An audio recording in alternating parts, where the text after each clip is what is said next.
Action. Welcome, DK. You have the floor. Good morning. Good morning. Good morning, everyone. Thank you so much for coming to this session today. It's amazing when we all come together to learn from each other. So I'm also excited about learning from the other speakers. And today, I know most people here are coaches, managers, and people in different um, fields. I want to talk about the topic that I believe that everybody needs when it comes to building their personal brand or building for others. Because sometimes when we are building, we forget that we're also humans and we're part of the conversation. We also need help when it comes to self-improvement routes. And it was a conversation we started last year. So I believe it's important that we just continue that conversation. So I'm going to share my screen and I'm not going to introduce myself. Uh, but as we speak, I will share a little bit about my story and my journey and how I got to create what I now call no gragra. But today we're not going to talk fully on no gragra. We're just going to talk about the path to autonomy. Why I believe no gragra is a path to autonomy. So we're going to do it this way. I want to know where you're listening from, and if you have to choose between tea and coffee, which one would you pick? Simple question. Just let me know in the chat. I want to know people are here and they're listening.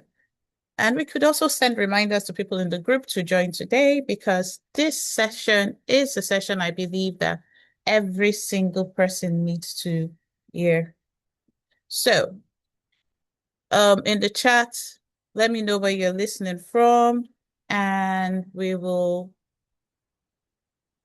is my chat? Even found it. I was looking for the chat button. Oh, coffee, yes.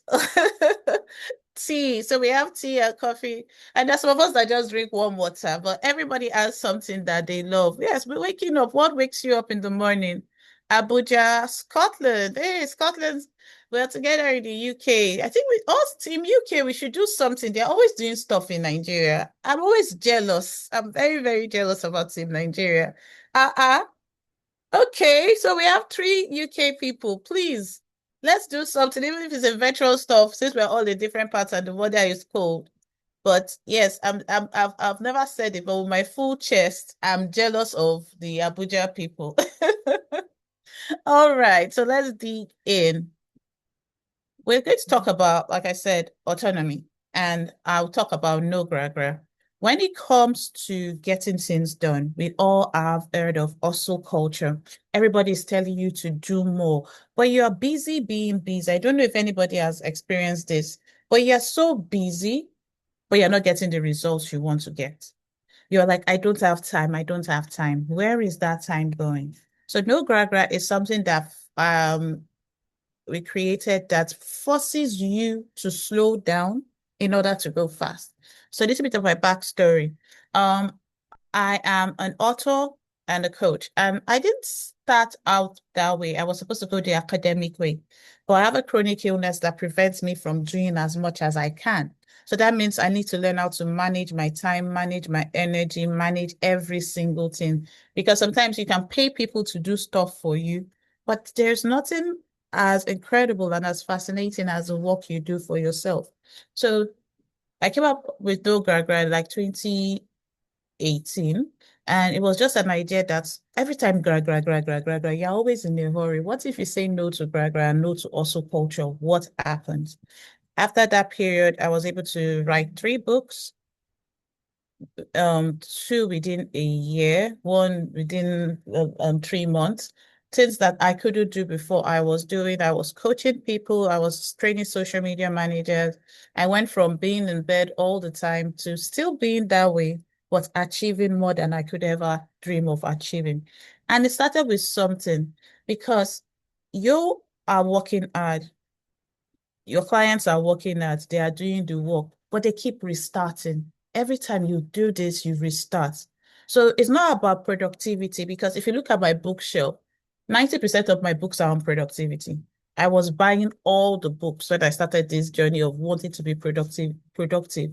It's not about just having better habits. It's not another framework, but it's a change in your mindset that moves from just wanting to be independent to having autonomy. Everybody here has said this thing. Oh, I want to be independent. You start a project, you begin strong, you are doing things. Then all of a sudden, you just get distracted and you stopped. So you begin with momentum and you lose it without knowing why. You know what to do, but doing it consistently is a totally different project for you, a different problem. You just don't understand why.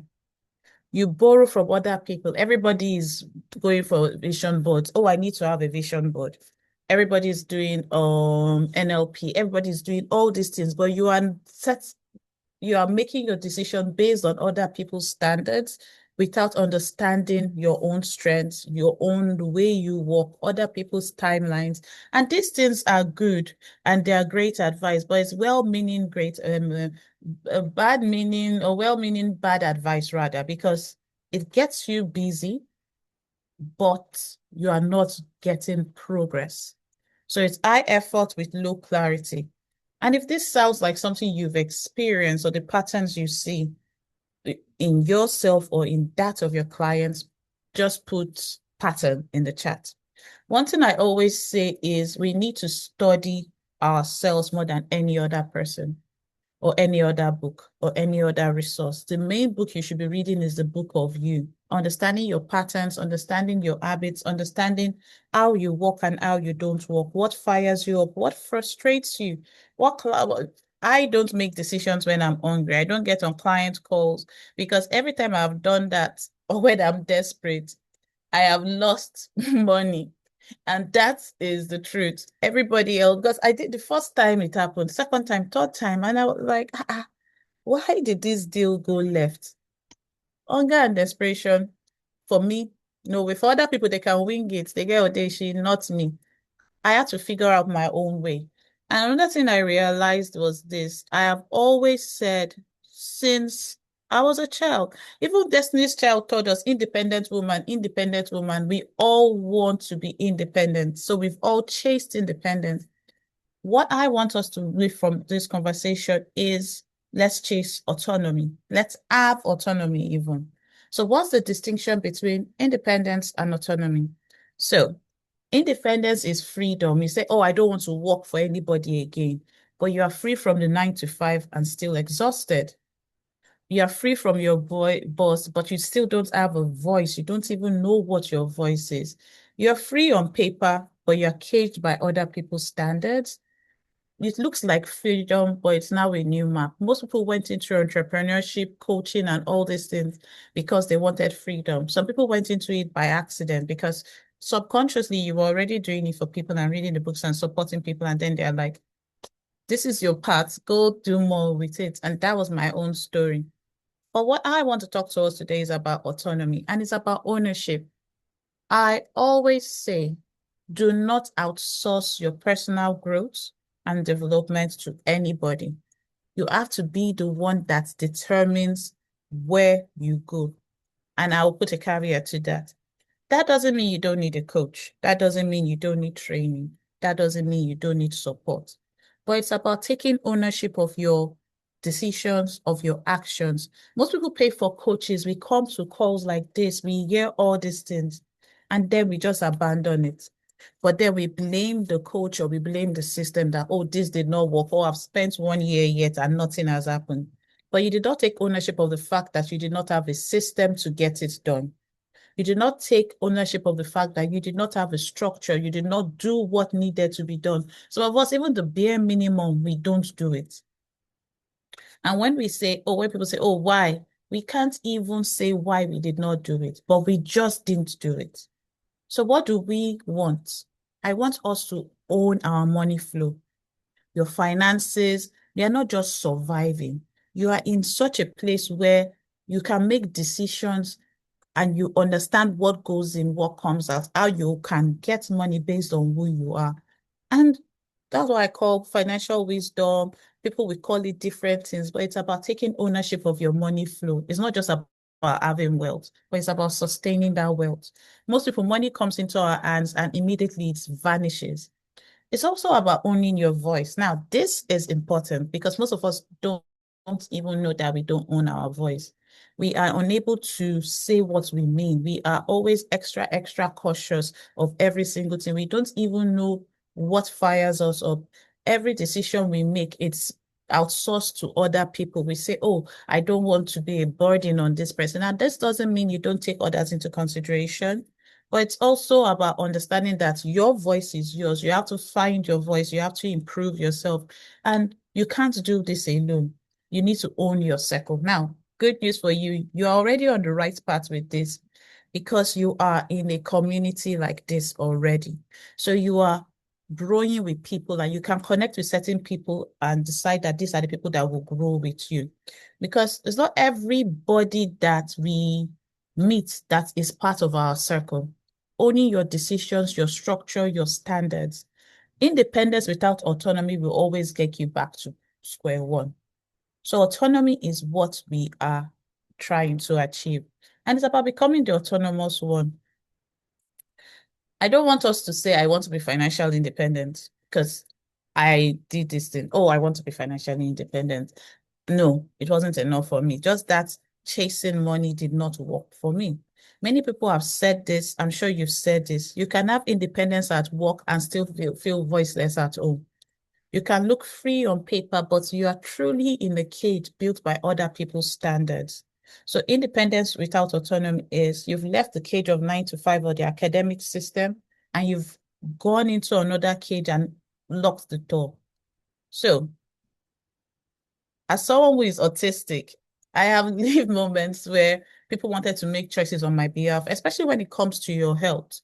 There are times that even if someone is vulnerable and somebody is unable to, you feel that somebody is unable to make certain decisions, what we talk about when it comes to autism is you still have to give that patient autonomy. You can make decisions and then give the person all the information they need to decide what they want to do, but you don't make decisions on their behalf. So most people want independence, but they are held back by other people's fears and decision-making power. That is not autonomy. Autonomy is rather built to make decisions for yourself and build a structure that honors the reality of your life. Because I can't do a 9 to 5 and I can't have a million clients. I can't speak every week. So I had to make that decision. Now, some people were not happy with the decision I made when I decided that I wasn't doing a PhD because they're like, you're built for this. People still tell me, Doc, you're going to do a PhD one day. And I'm like, see, me and the four walls of a school, we're not meeting again. That's just not me. And I want you to pause and think for a while. In your notes, and it's just going to take you a minute to write this. If you had no restrictions, what kind of life would you love to have? So, what kind of life would you live? I want you to just write whatever comes to mind. It's not a perfect answer yet because we're going to continue. You're just writing. That's just the prompt. It's what I call a mindless flow. A mindless flow is you just writing and you're not trying to be perfect. You're not trying to sound clever. Nobody is going to read it, but it's just for you. So I'll give you, like I said, I like being a teacher. I'll give you 2 minutes to just pour what's on your head. It could be based on what you've just learned about independence or autonomy, about your life being busy, but you're not getting results. It could be based on anything, but it is your private journal. And it is your opportunity to open yourself up and free what's in your head. All right, so we've got 2 minutes and I will be back.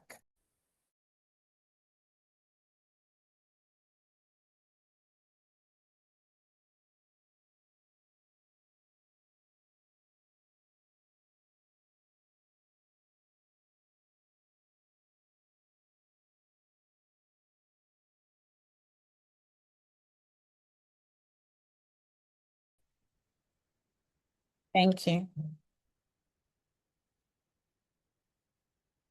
Okay. Now, how did it feel just pouring something out of your head? You can just write in the chat. Did it feel confusing? Did it feel restrictive? How did it feel just pouring from your head to paper?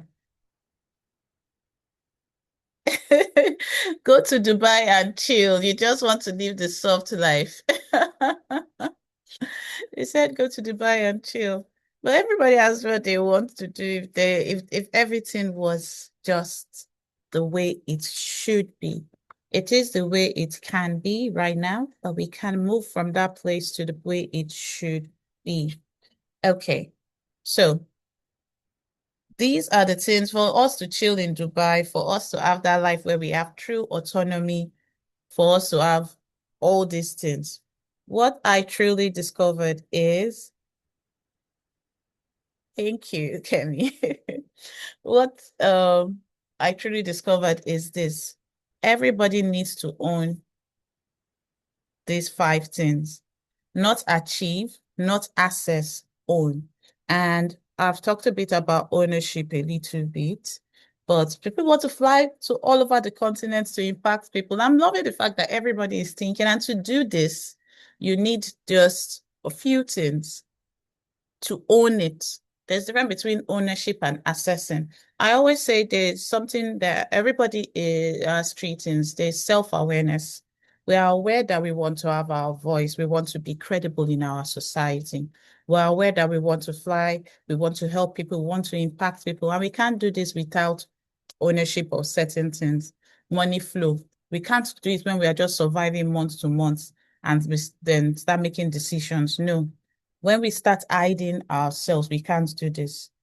So we stop hiding and say what we mean. We create what we want to create. We are out there or in where whatever we're doing.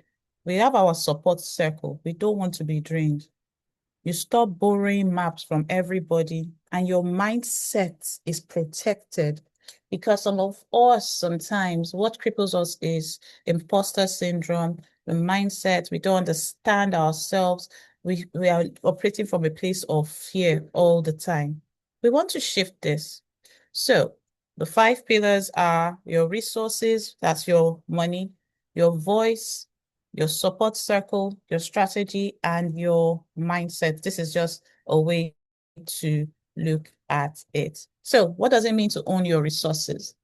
Your resources, when we look at your money flow, sometimes we look at resources only from money. However, resources is more than your money.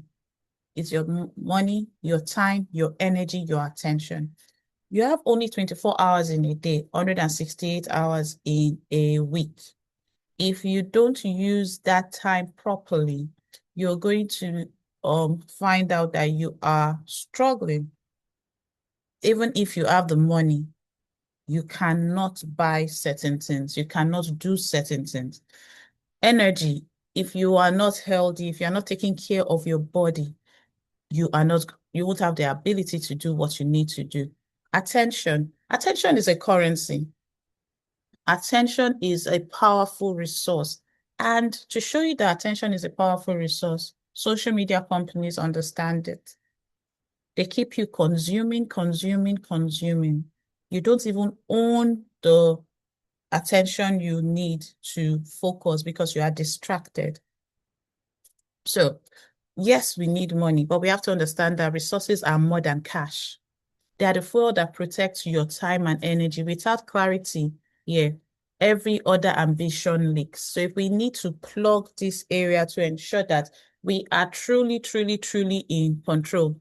So when it comes to independence, or right now, we are living in a financial fog, but afterwards, we are thinking about a clear visibility of inflow and outflow is what we desire.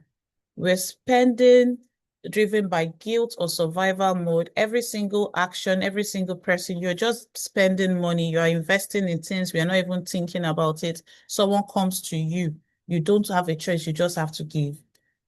And you want to move from that to a confident allocation free of guilt. You avoid money conversations entirely. That used to be me. I will know what I'm supposed to charge, but I'll be like, but this person have the money. What if, what if, what if, and then I don't charge the person what I should be charging. because I am restricting myself, I'm holding myself back. I feel that I do not deserve to be paid this money. But what we have to do is move to certain standards for what you will achieve and what you will not tolerate in your life and in your business. And when we are in this state, we are always behind, never ahead. What we want is a future-ready decisions grounded in reality, the reality of who you are, reality of your circumstances, reality of your time, your energy. There's something I tell people that your commitment is not just saying yes, it's understanding your obligations, the time you have, the energy you have, the resources you have to put to certain things. Because most of us, we say, oh, we're committing to 20 calls a week. But you have school runs, your children have activities, so you have that family aspect. You have a wedding to attend, you are doing something in church, you're doing something in the mosque. Where do you want to find that time to allocate it to these things that you want to do? So your decisions are not just based on what's in your bank account. It's proper management of your resources. Then owning your voice. This is one that many people fight with because they're like, oh yes, I know who I am. It's not just about that. It's about truth, boundaries, and credibility. There are some people in the industry you see everywhere, but you see them and you're like, these people are making noise. You don't even respect them. You're like, oh, another video. Oh, another course. They've lost their credibility. They never had credibility.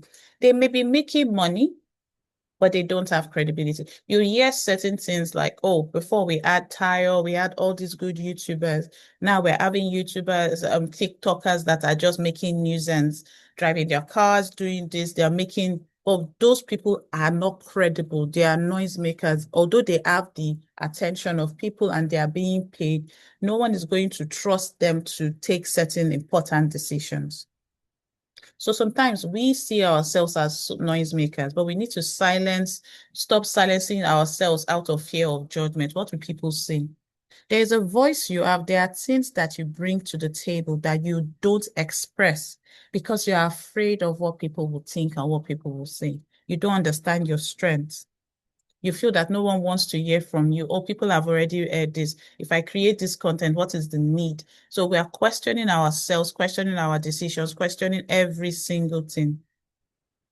Then we want to be perfect. So we're editing endlessly, waiting for perfection.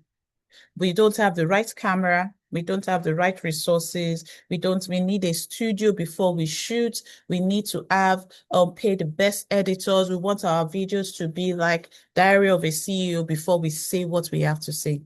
But you see certain people, even in their jaga jaga background, they are making videos and people are listening because they have something to say.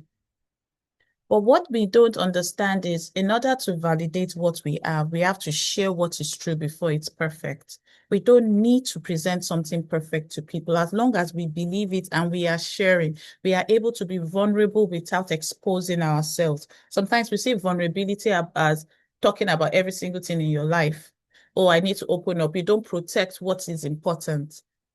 So you are sharing what is true before it's perfect, but you are also closing certain parts and saying, I will not share this. There's truth in what you share, but there are boundaries and you'll be seen as credible because people know that you are not just someone that is writing for writing's sake, but every single thing you do and present transforms people's lives. Many times we struggle to explain our ideas clearly. We know what we want to say, but we don't know how to articulate it. We are afraid, we're scared, we're just torn. But when you own your voice, you realize this. You have one clear message others can repeat easily. Sometimes when you think of certain people, you hear certain things and you know that this person said this. If you think about Coach Sam, there are certain things that come to your mind when you think about him, about what he says, about owning your voice. If you think about certain people, you can already tell their message. That's because they were not afraid to share it from the onset. And you move from being overlooked or misunderstood to standing out with clarity and resonance. When I started talking about no graduate, everybody said that nobody's going to listen to that. Why are you using a Nigerian word? I said because it just gives me pleasure to talk about things from the way I learn and the way I understand. But I haven't done this journey alone. personally. So owning your support circle is very important. And it's about access, accountability, companionship. Most of us, we are alone in what we do, especially coaches. No one else, especially if you don't have a team. Even if you have a team, you are the one making the decisions. So you need people that will support you, that will hold you accountable, people that will be your companions, because your circle determines your pace. The wrong people drain you, the right people collapse time. So while we are trying to build alone, we need to build with a chosen circle. Now, with me, my chosen circle was accidental. In 2016, I used to do this. I was on the radio show and I was always talking about goal setting, and I connected with another girl from Covenant University. So she enjoyed what I was saying, and I loved what she was saying. That was for Lakemi. And then I always talked about having a mastermind group. So she came about that, oh, we should have a mastermind. She said it in maybe 2019, and I joined. That's how I became part of a mastermind. And we've been meeting every Wednesday since then. And I would say that meeting those ladies transformed my life also, and I transformed their lives. But I will have an hot seat method time where I will come and present my ideas, and they will point holes in it. In fact, before I left the radio station, the reason I left is we were having a session. I mentioned something, and someone said, "Who owns the intellectual property for your show?" And I froze. If I didn't have that, I won't be where I am. That led me to even writing my book. There are times that I will have these conversations with these ladies, and we've all invested in each other. Accepting anyone just to avoid isolation. Not everybody can be in your circle. You need to create your relationships with discernment. When I went to Warrital to publish my book, I just found Warrital, I started having a conversation with him, and I realized that this was a relationship that we could invest in. Now, that's how I got to find out about Coach Sam, and I joined this place. So you can see that that's something that helped me. Seeking validation instead of accountability. Most of us want to be the loudest voice in the room. So we're always seeking validation from others. We don't want to be told what to do. So we're seeking validation instead of accountability. But your friends and your support circle should challenge you and encourage in equal measure. That's what you need. And you're surrounded by distraction. You're in part of every community. You're not doing what needs to be done. But when you're part of a support circle, you're sustained by mirrors who reflect your highest standards. Autonomy doesn't mean isolation. No, your circle determines how you grow. And it's important to start thinking. And if the first one you try to create doesn't work, you build again, you build another. So from desperate isolation to created strength, that's what you're going with. Then you own your strategy. Now, everybody's strategy is different. And this is what I mean by strategy. I talked about building a personal curriculum earlier this year, and I shared a document on it. I want everybody to build a personal curriculum for yourself, not based on others. These are the things you want to read. Think about it that you're going back to school, but you are the lecturer, you're the one determining the lectures you go to, you determine the courses you enroll for, you determine the time you show up, you are in control. So you're not just chasing scattered tactics, you are moving with a consistent reading. You're not just borrowing maps that do not fit your life. When I first started, I wanted to be like the extrovert because I'm very, very introverted. But when I'm passionate about something, I speak. And I realized that I wasn't connecting with people. People were not connecting with me, and I was drained. So I went from that to understanding that there was nothing wrong with being an introvert. In fact, I had a voice that was unique, different, and could light up a room once I walked in. So I started building a system that was tailored to my reality of one, living with a chronic illness, being autistic, being an introvert. And it changed every single thing about me and about how I show up. We're not moving from the place where we are just reacting to what people have said. Oh, and you're getting inconsistent results. You are predictable, or your growth is predictable, your progress is predictable because you have built a routine that works for you. If you're a coffee person, drink your coffee in the morning if that's what gets you up. If you're a tea person, drink your tea in the morning. And if you're a night owl and you work better at night where everywhere is quiet, do that. If you're someone that, oh, I have to wake up early in the morning, I need to sleep first when I come back from work. When my head is clear, then I can work, do that. Build your routines for your personal development. So when I say don't outsource it and build your personal curriculum, I'm asking you to build your routines. Do what needs to be done.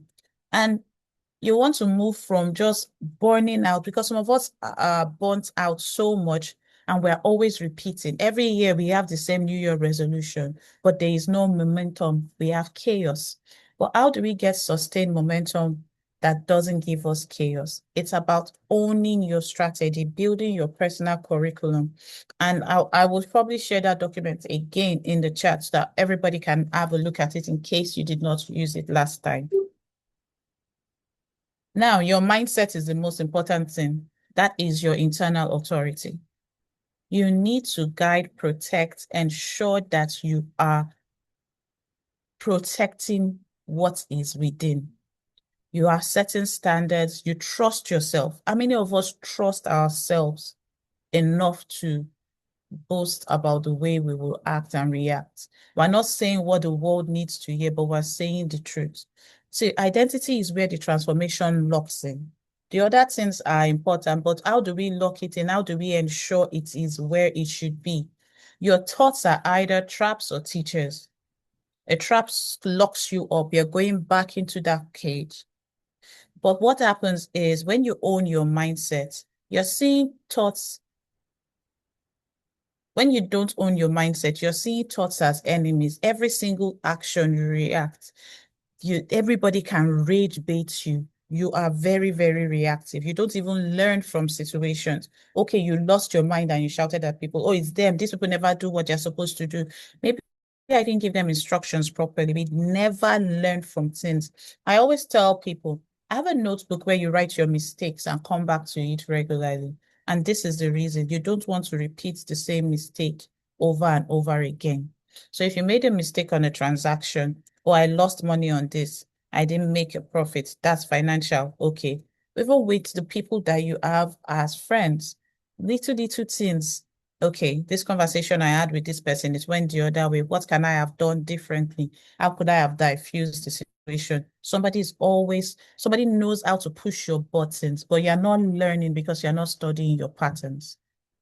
And then you avoid certain things. You live in an avoidance cycle. So we want to move from that person to someone that faces challenges with reframe clarity because you've treated your thoughts as teachers. Then we react from trauma and fear. Most people's childhoods or lives have so much trauma that they hold on to. And then we react from fear, we react from different things. But we have to learn how to respond from a place from truth and resilience. We learn lessons from all these things. We grow from certain things. But the way we react and respond has to be self-control. It is about self-mastery. Master yourself so much that you're responding from truth and resilience. And sometimes we set so low standards for ourselves to avoid disappointment. But if we think about setting standards for the future self, so the person that is traveling in their private jet from country to country, and when they get into a country, they already know somebody that's introduced them to somebody else. That person has high standards. Most times we say, okay, when I become that person, I will do X, Y, Z. But let's challenge ourselves. Think about the future you, dear future you that is doing all these things and has autonomy already. What standards does that person have? So if I think about the future DK Jonah, and I'm like, okay, that person will definitely have certain standards for herself. She would go into deals in a different way. She won't entertain every single conversation. She will have boundaries, but nobody can guilt trip her into doing what she doesn't want to do. She understands she doesn't have the energy, but she's not just going to commit because of making a commitment. That future you has control and ownership and has mastered their mind. Self-mastery is one of the most important things. So what happens is this, and I think, okay, I'm supposed to finish at 10:45, right? So we've got 1 minute to do something. Most coaches are doing the right thing in the wrong order, right? They are blind spots that keep even the strongest coaches from creating lasting transformation in their clients. Each one is fixable. Most coaches do not know they are there. That's why they are blind spots. They are there, but you don't see it. You don't even know it's there. You're working at the behavioral level, not the identity level. You're missing the support circle entirely, and you're skipping the strategy fit conversations. And what do I mean by that? It's like when you are working at the behavioral level with people, we're asking, what habits can we build? What actions can we take? How do we hold you accountable? Even for ourselves, those are the questions that we may be asking after this session now. But think about who you're becoming, like I said. Who is that future you that is doing the things that they want to do, that can take a vacation to Dubai or any country when they want to, and their business will not collapse, their life will not collapse? Now, the current you, where is this identity not locked based on who you are becoming, the future you? You have to think about it. And what would someone who finishes do? That future you that finishes those things, that autonomous one, because that's what the autonomy gives you. You become the autonomous one. The autonomous one, what is what do they do? What do they finish? Sometimes we start, but we don't finish what we started. Habits without identifying change produces temporary results. Identity change is permanent. So we're missing the support circle entirely. I've talked about how my support circle got me to my coaches, how they improved me, because sometimes we tell people, especially coaches, I was telling everybody to protect their intellectual property. I tell everybody to create content to do this. So I was giving out the information, the transformation, and helping others. On my own decisions, I was not being checked by anyone. So most coaches focus on the individual, but your client is not operating in isolation.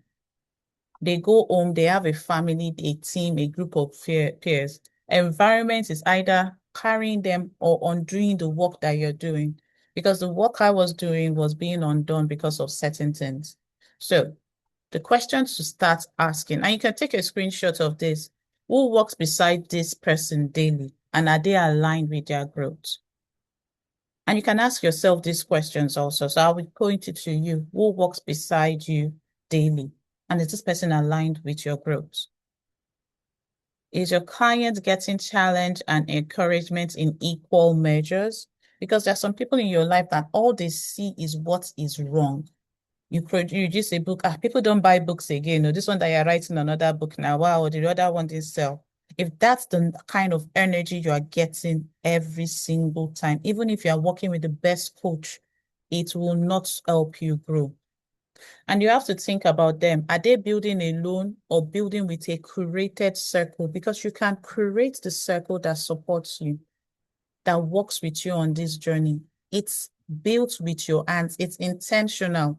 You choose. And having an accountability partner and being part of a circle is not just what you can gain from them, but you are also giving, because many people want accountability from others and to support from others, but they don't want to give that same energy. Now, the strategy fit conversation is very vital. Most coaches' frameworks are borrowed maps. They were built for someone else. So when a client fails to follow through, we blame mindset. But often the problem is simpler. The strategy was never built for their lives. So I have 3 packages: DIY, done with you, and done for you. I like my done with you because then I can sit with the clients and create a bespoke personal productivity plan with them and for them. Because then I can ask a couple of questions. Does this system match their energy and capacity about at this point in time? If it doesn't, then we have to tweak it. Does this rhythm actually work for your actual week, not the ideal one? Because most people will say, oh, I can do this, but their actual week cannot take the work that needs to be done. Is this map yours or are you borrowing someone else's route? So when you're creating systems for people, yes, we have templates, we have all these things, but we need to understand that the strategy fits and consistency becomes natural and not forced. We are not forcing these things on them, but it now becomes something that is part of who they are. Now, this is not another container at all. We've got a few more minutes, but it's what I call the autonomy code. And I'm actually creating the autonomy code planner. So it's not another container, it's a lens. Autonomy code is not asking you to abandon what you already do. No, I'm not asking you to abandon what you're doing. It's asking you to run it through a new filter, which is the ownership lens, the 5 pillars, audit, and the identity lock. Every session ends with a decision, a standard, a redeem, and a review. I have sessions with myself. So like I said, you can use this for yourself. You know what area is leaking and you work there first. I always say mindset is important because once that's locked in, every other thing becomes easier. You are not coaching behavior. You are building someone who finishes and you are becoming someone who finishes also. So what changes and what does not? So there's like a shift that happens. What stays the same? Your coaching style stays the same.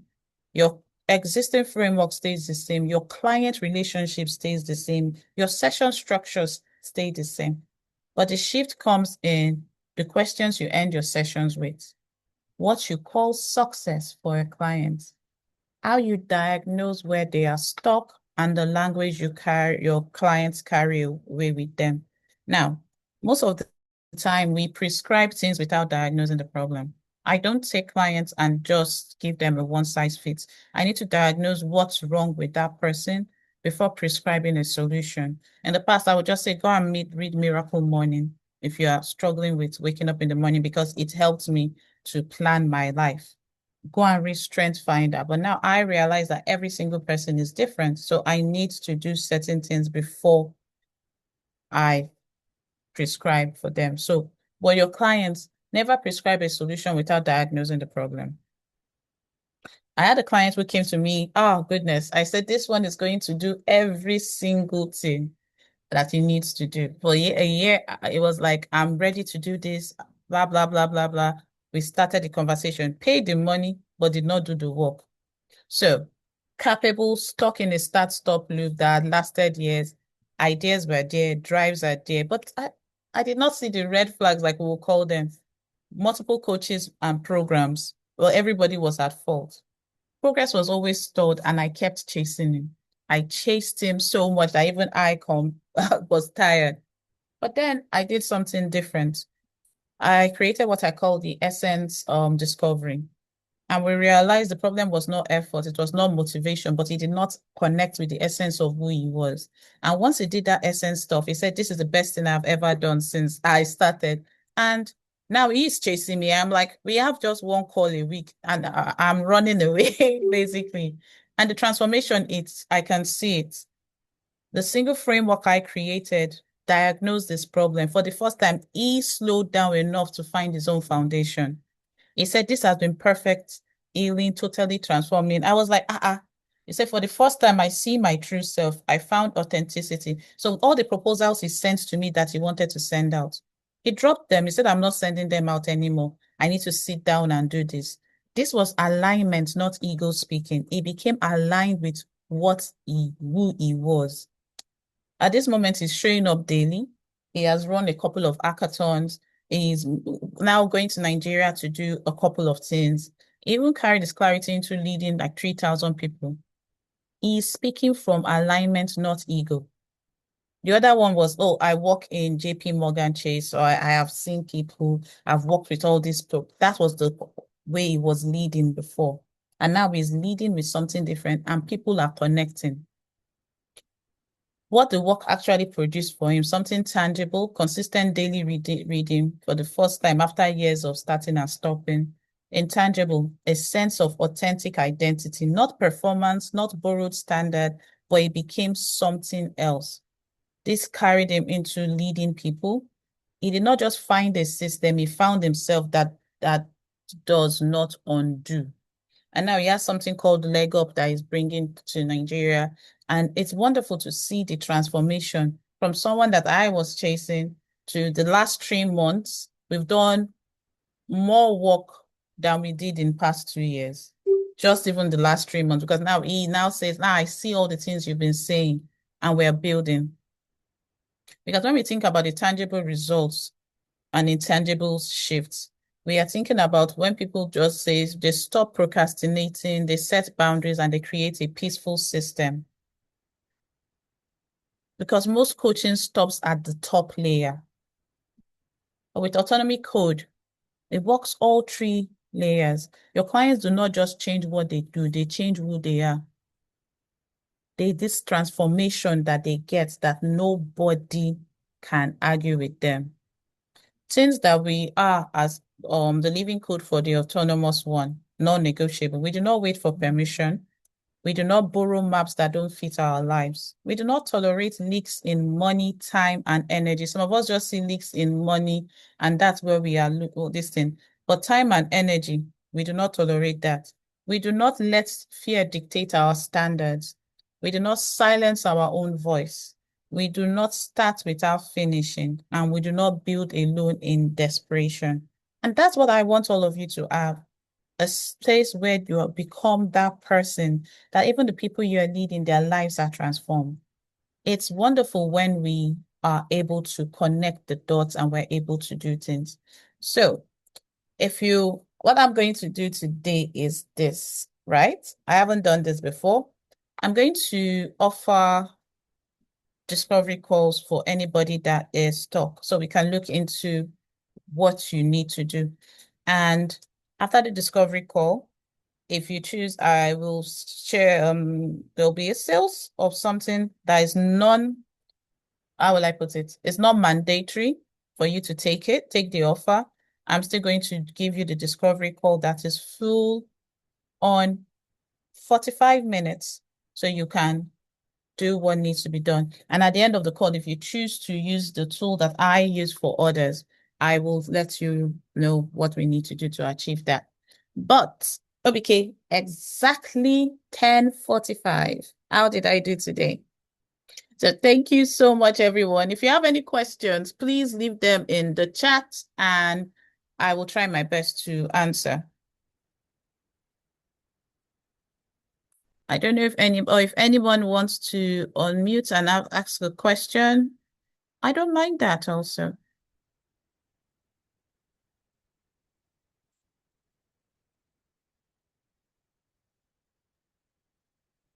Okay, can you hear me?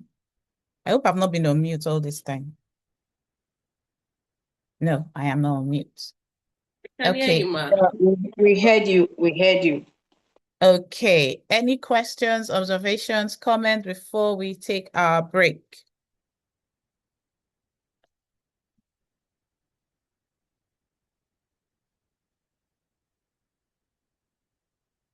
So if you email dk@dkjonah.com, I will respond to your email. Okay. Thank you very much. So we're supposed to have a 15-minute break. And then when we come back, we have Emmanuel Akpe.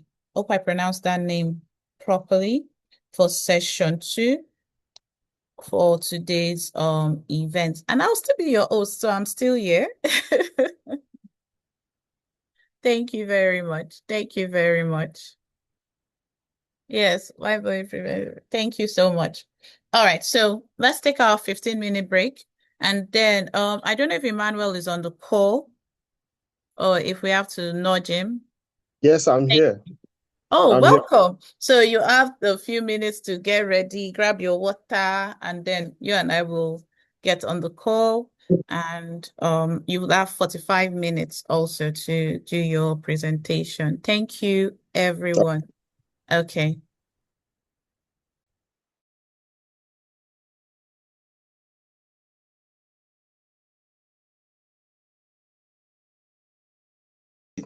So I'm really happy. I'm really happy that we are bringing this in.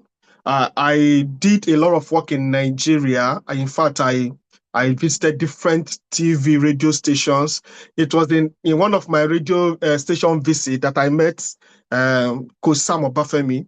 I think that was Nigeria Info. Inya invited both of us to come share during the time of, I think, recession. And the whole world was going haywire. People were committing suicide. People were jumping all over the Third Mainland Bridge and just unaliving themselves. And we were called to come speak. That's where I met him. So I've done a lot of trainings. I've been featured in different newspapers. And by God's grace, I'm the lead of Chartered Institute of Personnel and Development in Gloucester, United Kingdom. And all this wouldn't have happened if we didn't remain consistent. Like what Coach DK was talking about, you need to create a brand for yourself. You need to create a brand for yourself. By the time I was talking about stress management in Nigeria, nobody paid attention. I wrote to different organizations. They ignored me. They said, what is stress? What are you talking about? Somebody told me that anytime I receive my salary, my stress disappears. And I asked her a simple question. What happens if you don't receive your salary for several months? What happens? So we're going to be defining stress. We're going to look at the causes of stress. Then we're going to look at conflict management, signs that you need a plan.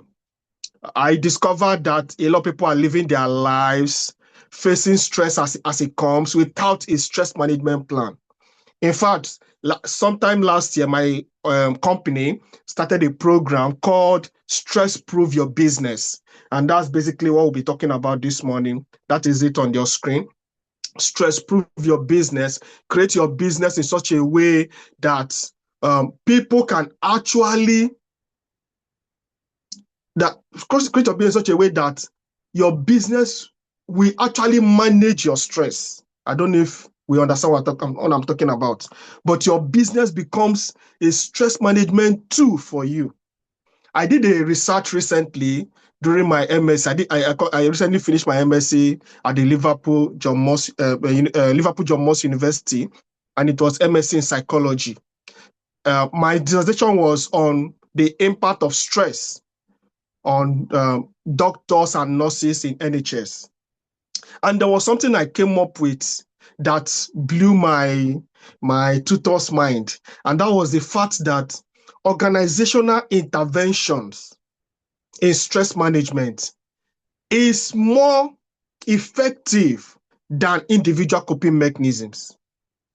So I discovered that if an organization decides to make a plan on how to manage stress, it's more effective on their employees and their staff than if each employee go for a stress management training and learn the skills themselves.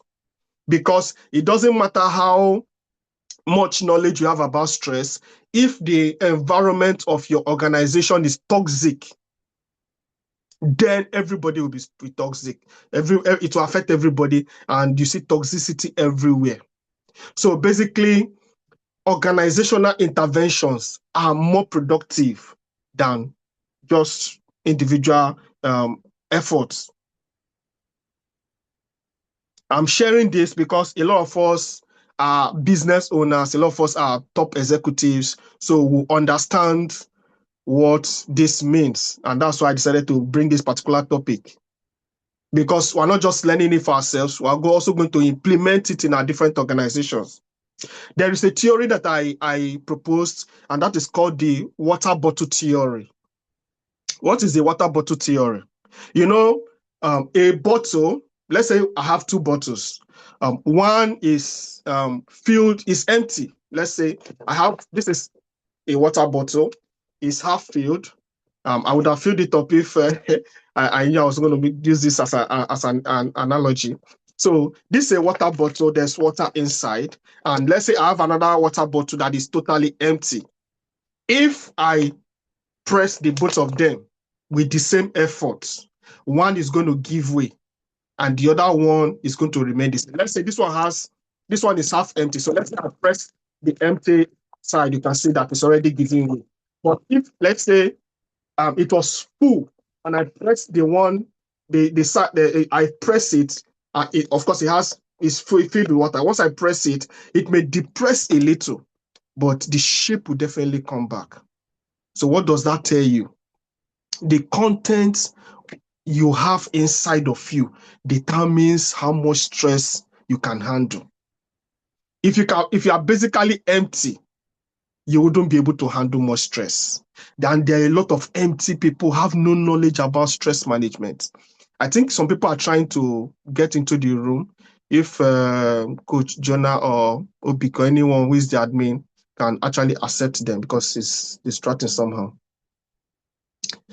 So if you are empty, you have no knowledge about stress, anything that comes like pressure, you easily give in. But if you are full with knowledge, the story is totally different. I know this because I've faced pressure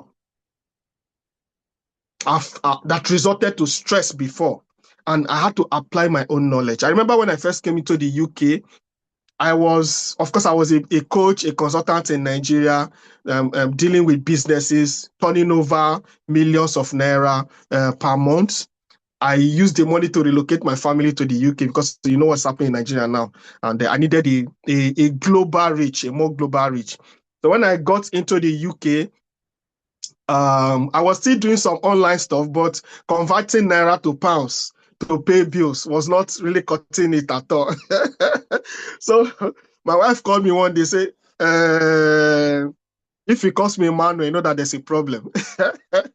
So he called me, hey, Marco first. I was like, what is it? He said, drop this big man and go and look for a job. That thing hit me like a big thunderbolt. You know, so I went in search of jobs and I got this job in something that looked like a warehouse, you know, for the meantime. So I started the job. Before I knew what was going on, I started developing gray hair because it was very stressful. The environment is toxic. The workload is heavy. And it was very stressful for me. So I needed to do something to reduce the impact of stress at that point before getting all my certifications and moving over, because in the UK, even if you have all the degrees in Nigeria, once you come over to the UK, they don't care. Even when I was telling them that I'm a doctor of holistic medicine, I can do this, I can do that, nobody wanted to hear me. They said, do you have a UK experience? If you don't have a UK experience, please go and get a UK experience. So all those things affected me. And I started applying these strategies. I created a plan for myself, sleep patterns. I started changing my diet. I did more fruits and vegetables. I bought some supplements, researched a lot of things that can help me. And when I started using those things, some of them I might mention them at the end of this class. When I started using those things, my body began to reverse. And I can tell you for a fact that a lot of people are in the hospital today because of their inability to manage the impact of stress on their body. A lot of CEOs have gone to the great beyond because they were unable to handle the pressure coming from running a business.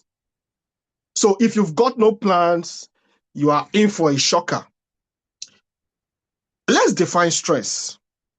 According to HSA, which is Health and Safety Executive based in the UK, stress is the adverse reaction you have due to excessive pressure or other types of demand that is placed on you.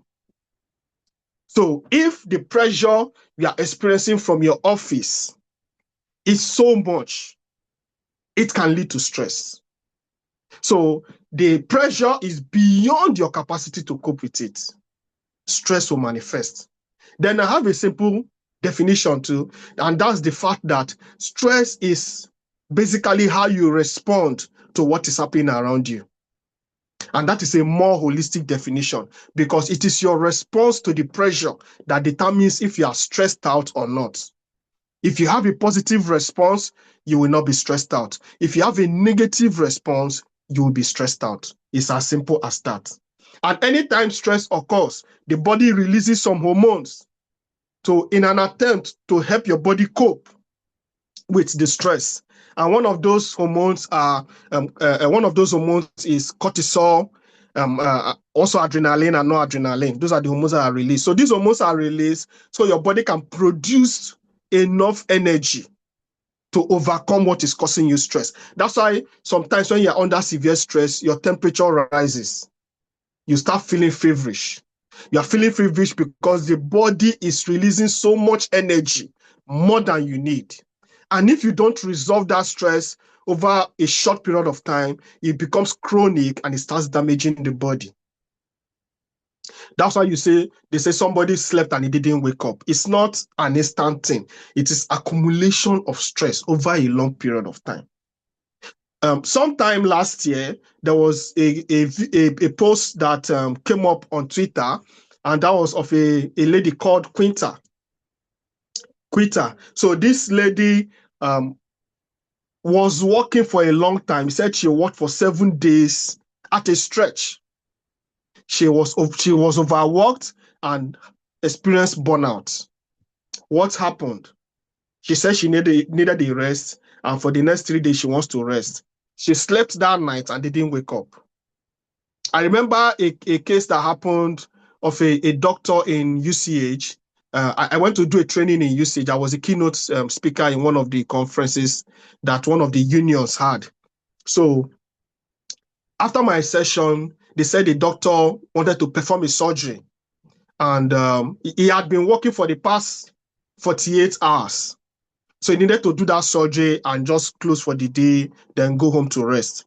As he was walking into the theater, exhausted, he collapsed.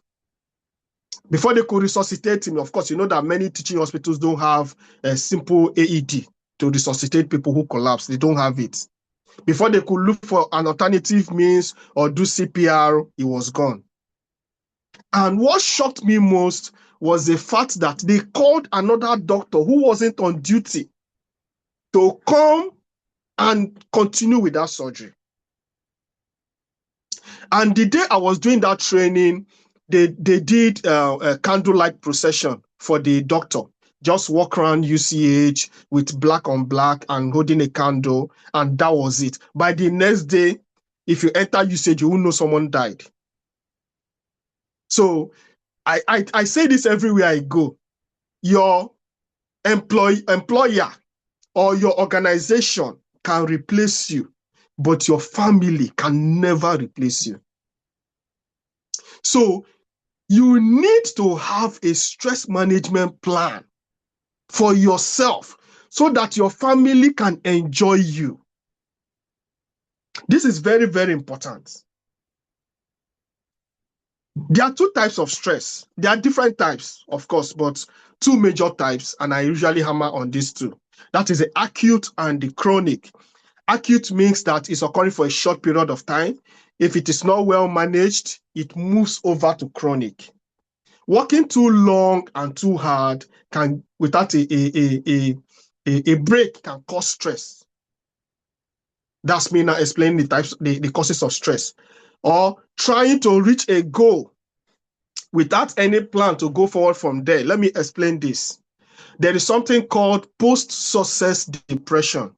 Post-success depression is the reason why someone who is a billionaire will still want to attempt suicide. It's the reason why after a very big achievement, you enter into depression.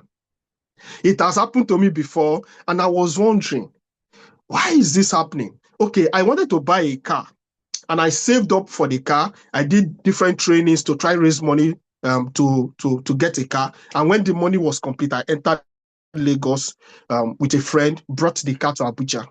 I was happy because the car was very good. But do you know, during when I was sleeping at night, I entered into depression. I was wondering what's happening. I'm happy. I should be happy that I've got a car. Why am I depressed?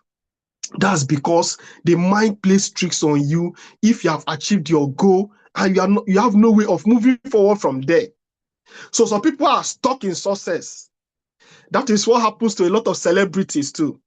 You know, once they achieve that celebrity status and there's nothing to aim for anymore, they enter into depression. Some of them take it out on their spouses, and of course, that leads to divorce because the spouse will be wondering why you behaving like this, and of course, they don't understand what is going on. Lead to different types of vices because the soul is searching for more to do, but there is nothing more to do. That is why at every point in time, you should have a goal before you. And once you achieve that goal, set another goal. Don't wait and say, okay, I want to rest. You will rest. Quite all right, but you might enter into depression.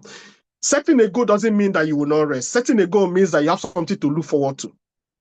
Even my Bible says that Jesus went to the cross because he was looking forward to the glory which was set before him. So it was that glory that made him go through the cross. And even till today, he still has expectation. He still has goals. So as a human being, you must have a goal. Don't just reach your goal and say, okay, I've achieved it and that is it. You'll be depressed. Let's move forward because of our time. Before we go forward, I want to also mention two key things from this slide, and that is poor work-life balance. Many of us cannot separate between our life in the office or our career and our life with our families. So you spend most of the time you should have with your family working. And you spend most of the time you should be working with your family. So it's all mixed up. And recently, some group of professionals came up with work-life integration, which I feel is better because work-life integration means that even though you are working, find a way to integrate your family into your work. When it is time for school runs, no matter what you are doing, please go. When your children are having events in the school, find time to attend. Anytime my son is having an event in school, I and my wife cancel all our shift for the day, all our jobs, anything we are doing for the day, we cancel it and we attend. At least one person must attend. And I can see the joy in the boy when he looks up and he sees his parents on the stand. There is nothing like family time. You must be able to achieve it. So if you are living your life to please your colleagues and you are neglecting your family, or you are moving stress from your family or your house into your office and moving stress from your office into your house, there is a problem. Let me share this experience I had. There was one time I did a one-on-one with one of the former directors of CBN. When this guy was a director of CBN, he was jumping from one country to the other. He was very busy. These people have very busy lives. They hardly have time for their families. He had a good house. He had anything the wife wants, she could get. But he was hardly at home, always traveling, always focused on work. When he reached the age of 65 or so, he was forced to retire.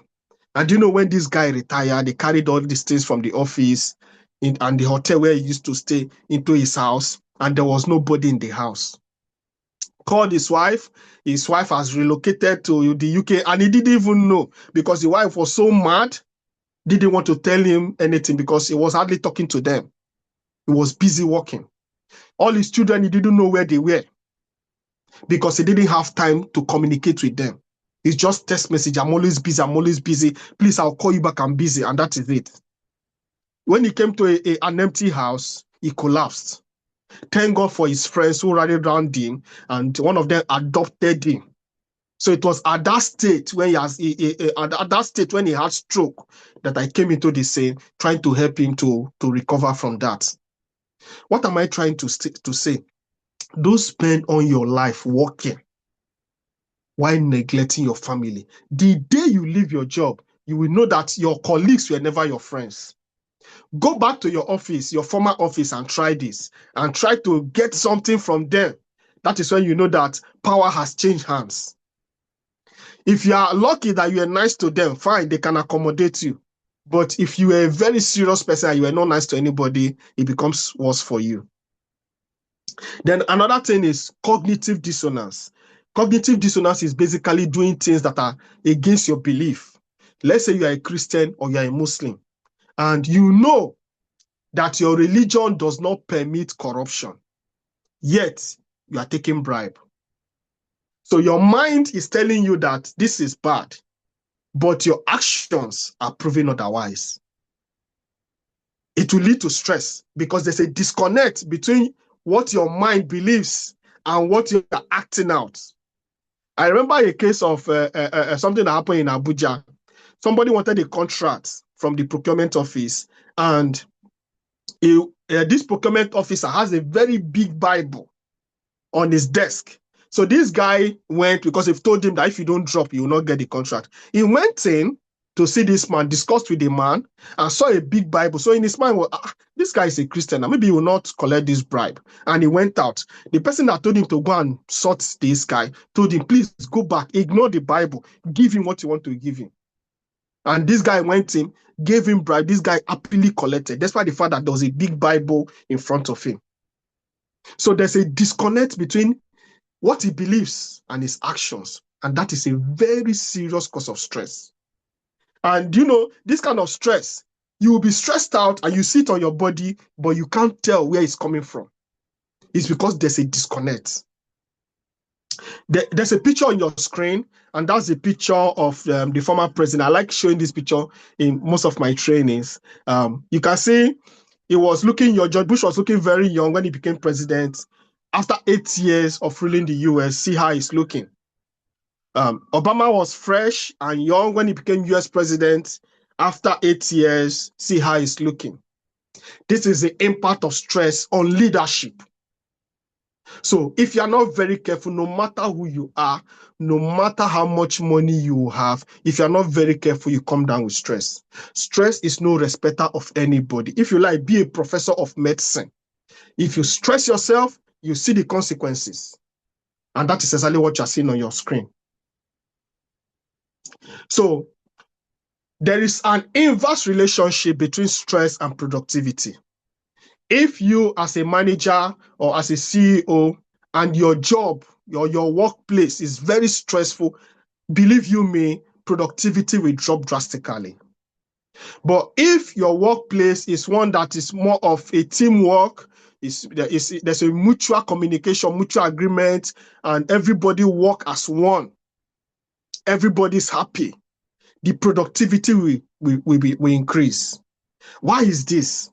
Because stress has a severe impact on the mind and your decision-making ability.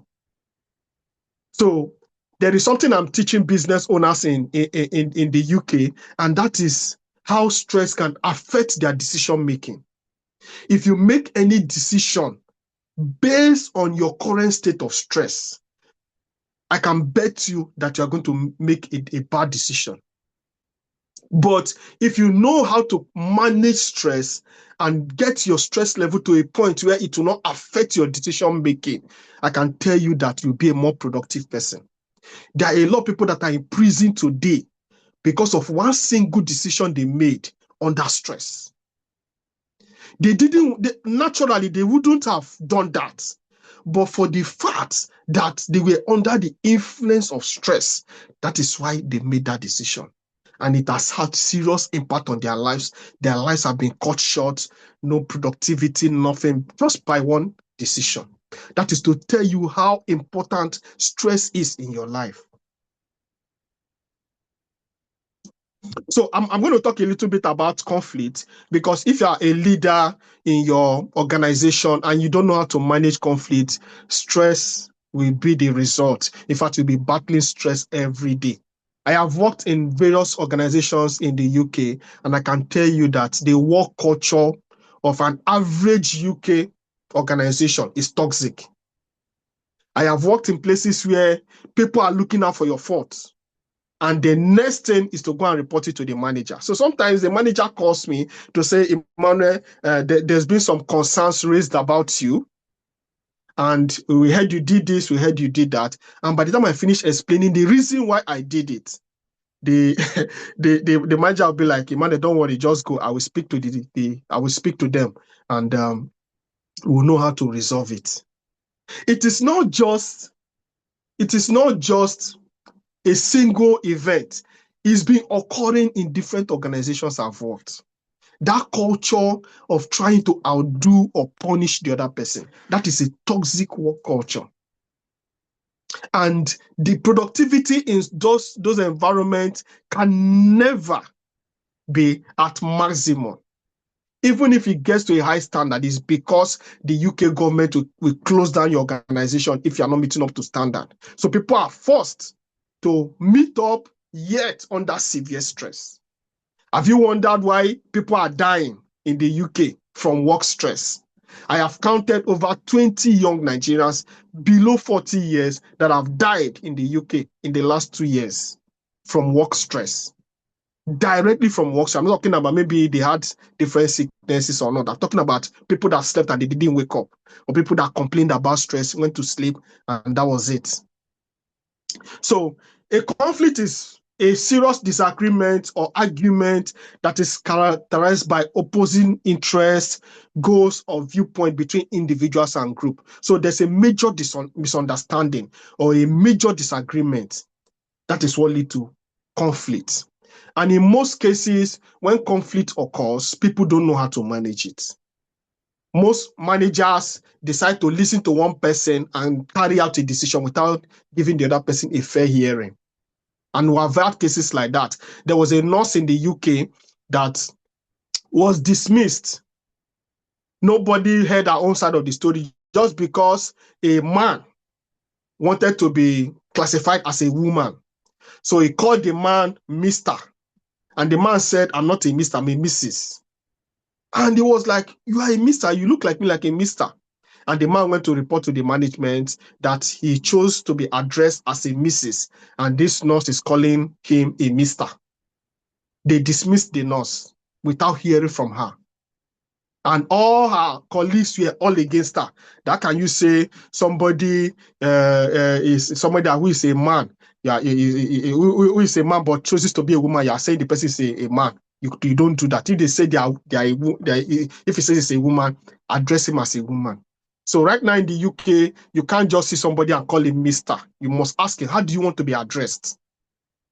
Do you want to be addressed as a cat or a dog or as a human being or Mr. and Mrs.? You know, so very important. Because of that, the woman went to the tribunal and of course she won. Because this man is a man. How has she gone wrong by addressing him as Mr.? She won the case and she was reinstated. She was just reinstated last week. So how do you handle conflicts? Very important. If there is a conflict in the organization, there's what is called Thomas Kilmann's conflict model. And I use this very much when I'm doing my consultation with my different organizations. I'm doing my training, and it works perfectly well because no one solution works for conflict. You need to understand the nature of the conflict to be able to manage it. So you must be able to hear from both sides. That is competing.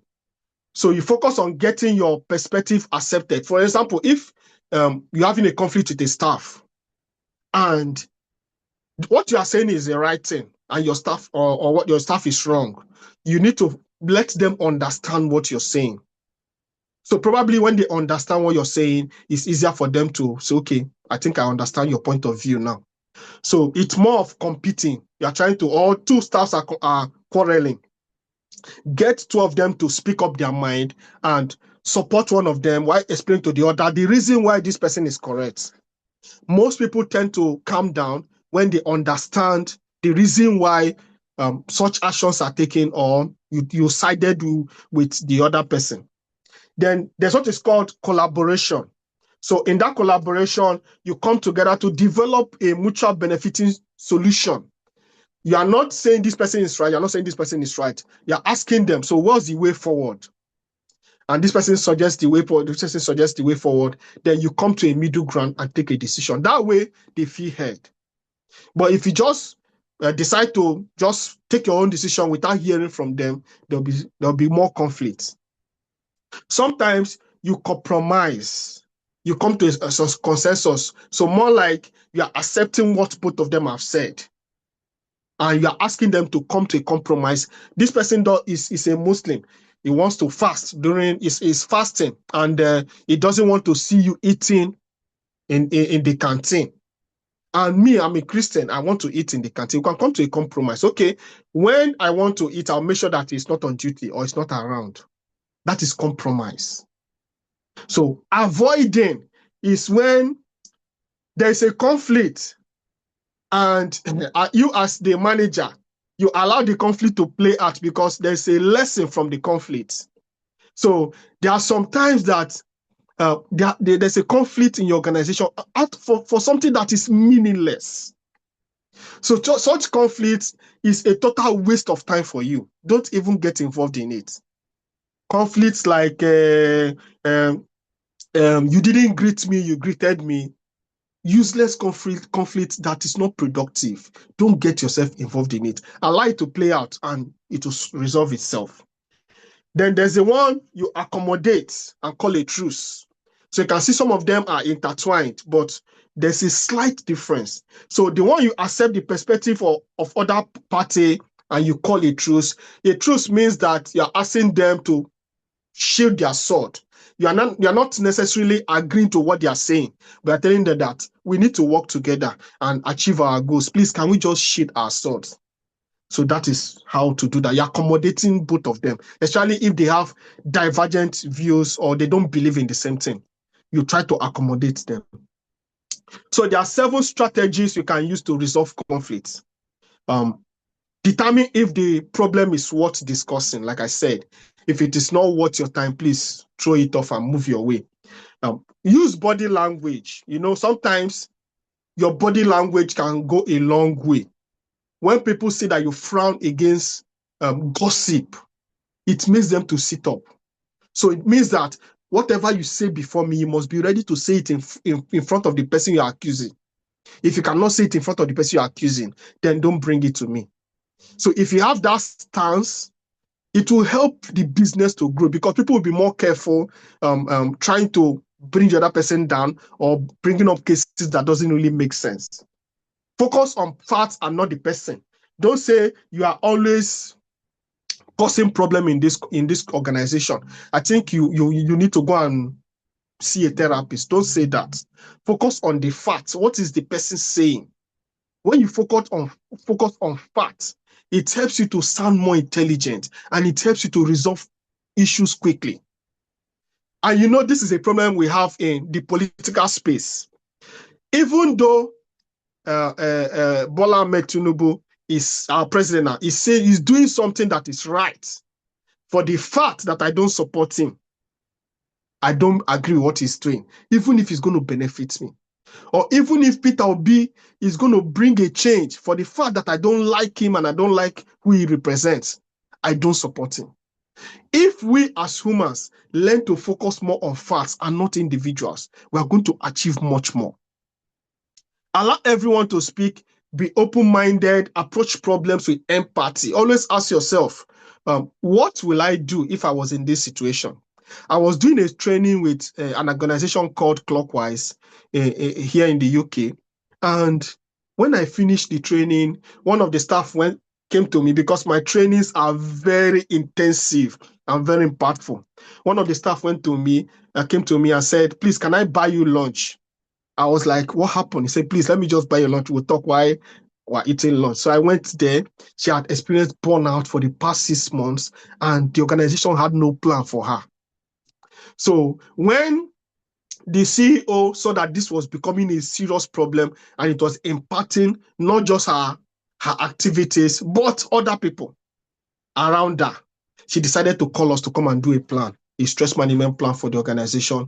And it was impactful. Now the organization is thriving and productivity has increased as much as it can in the last few days. I still contacted them a few weeks ago and they are doing very well.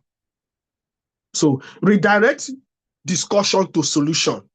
Don't just say, dwell on the problem. That is the problem most of us have as leaders. We dwell on the problem. We don't think about the solution. So when you dwell so much on the problem, you are not helping matters. You need to ask, so what is the way forward for this? And when you ask that, it changes everything.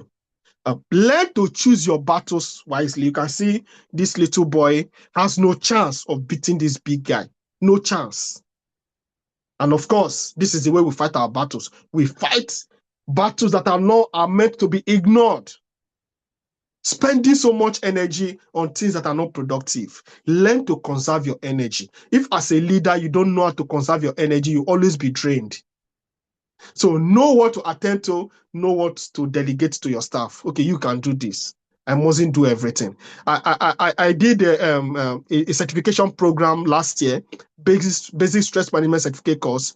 And one of the testimonies we had was from a housewife who said that she likes doing everything herself. She doesn't allow her children to do it because she feels they won't do it well. So she does it herself. And the more she does it, the more stressed out she is. So when she went through the course and we taught her how to do delegation, how to identify stressors in her life, she decided to delegate. Now her children are doing far better than her. So learn how to delegate. There is the stress, emotion, conflict channel. You know, stress starts up in the organization by one person who brought stress from their homes, maybe having challenge with their partners or their children, and they carry the stress into their homes. They are looking all moody. They transfer the stress to other staff because you can transfer stress to other people and they will accept it without even knowing. So because of that, emotions will be high and that person will start causing conflict. But if you deal with stress, the person can handle emotion and it will not lead to conflict. So how do you nip conflict in the bud? You nip conflict by dealing with stress. So, because if there's no fight response, there'll be no stress. If someone is under stress, the person will always be angry. The person will always be irritated, not satisfied. The mental state of the person will be so devastated. And you need to be in a calm state of mind to be able to be more productive. I know I have 2 minutes more, but I started like 3 minutes later, so I don't know, or 6 minutes later, so I don't know if that counts. Let's just give 5 minutes, then we'll have a 10-minute break. Okay, that's fine. So, what is a sign that you need a plan in your organization? And this is very useful for everybody, whether you are self-employed, you are a founder, business owner, or you are working for somebody. If you introduce this to them, they will be grateful to you for life. If you feel constantly exhausted or your staff feel constantly exhausted, even after resting, you wake up exhausted. That is a major stressor. Or you are easily irritated or angry for no reason. Sometimes you lash out at people, but you don't know what is happening. The fact is you are under severe stress. You can't focus or make clear decisions. You have sleep problems, headaches, and all that. You always fall ill, and your doctor says you are fine, but you know you are not fine. Or you are looking older than your age. You are just 40 years, but you are looking like a 70-year-old man. That's the title of one of my books. If this sounds like you, that means you need a plan as an individual. And I'm going to skip the symptoms and go to how to create a stress management plan. So there is the individual stress management plan and there is the organizational stress management plan. So 2 major ways to know your organization needs a plan is number 1, if the productivity drops and people are calling in sick, then you know you need a plan. Or if there is so much toxicity in the workplace, people are just pretending when you are around, but behind you, you are hearing a lot of things going on. You know you need a plan. I was asking a business owner yesterday. I was speaking to one of the CEOs of one of the multinationals in the UK yesterday during the meeting we had. And I was asking that, what is a plan you have for your staff if they call in sick? You know, most business owners don't have a plan. If your staff call in sick, you must be able to create a touch point that the staff can relate with to say, okay, I am at this point, and when I get to this point, I should be back to work. If you just say, go take a rest, and when you feel better, come back to work, believe you me, they will spend 6 months and they won't be back to work. I'm saying this for organizations who pay for sick leave. But if you have a point where you always keep in touch with them, what are you doing? There's a plan. There's a system of what they should do to rest. Because most times when people go home that they want to rest, they don't truly rest. They actually work more, taking care of their house. That's when they remember that there's a meeting they are supposed to go to. There's somebody they are supposed to attend to. So how do you create a plan? Identify the key stressors in your life. What is making you stressed out? Separate what you can control from what you cannot control. If I cannot control an event or a situation, I ignore it and just hand it over to God, and that is it. I ignore it. And most times it plays out well, because whether I worry or I don't worry, things will play out well. That is what I believe. And it has always been working for me, because the state of your mind determines what happens to you. Seek easier ways to work and delegate. There's always an easier way to work. Seek easier ways to work. Review and adjust regularly. So you have reviewed what you've written down as your plan and adjust it. Of course, this is just a one-off thing you can do. If you want something more detailed, you can always reach out to me in the WhatsApp group or send me a message. I created in conclusion, in the next 1 minute, I want to conclude this. I created a circle for stress, which I call the stress circle. Starts with stressors, goes over to cause you stress.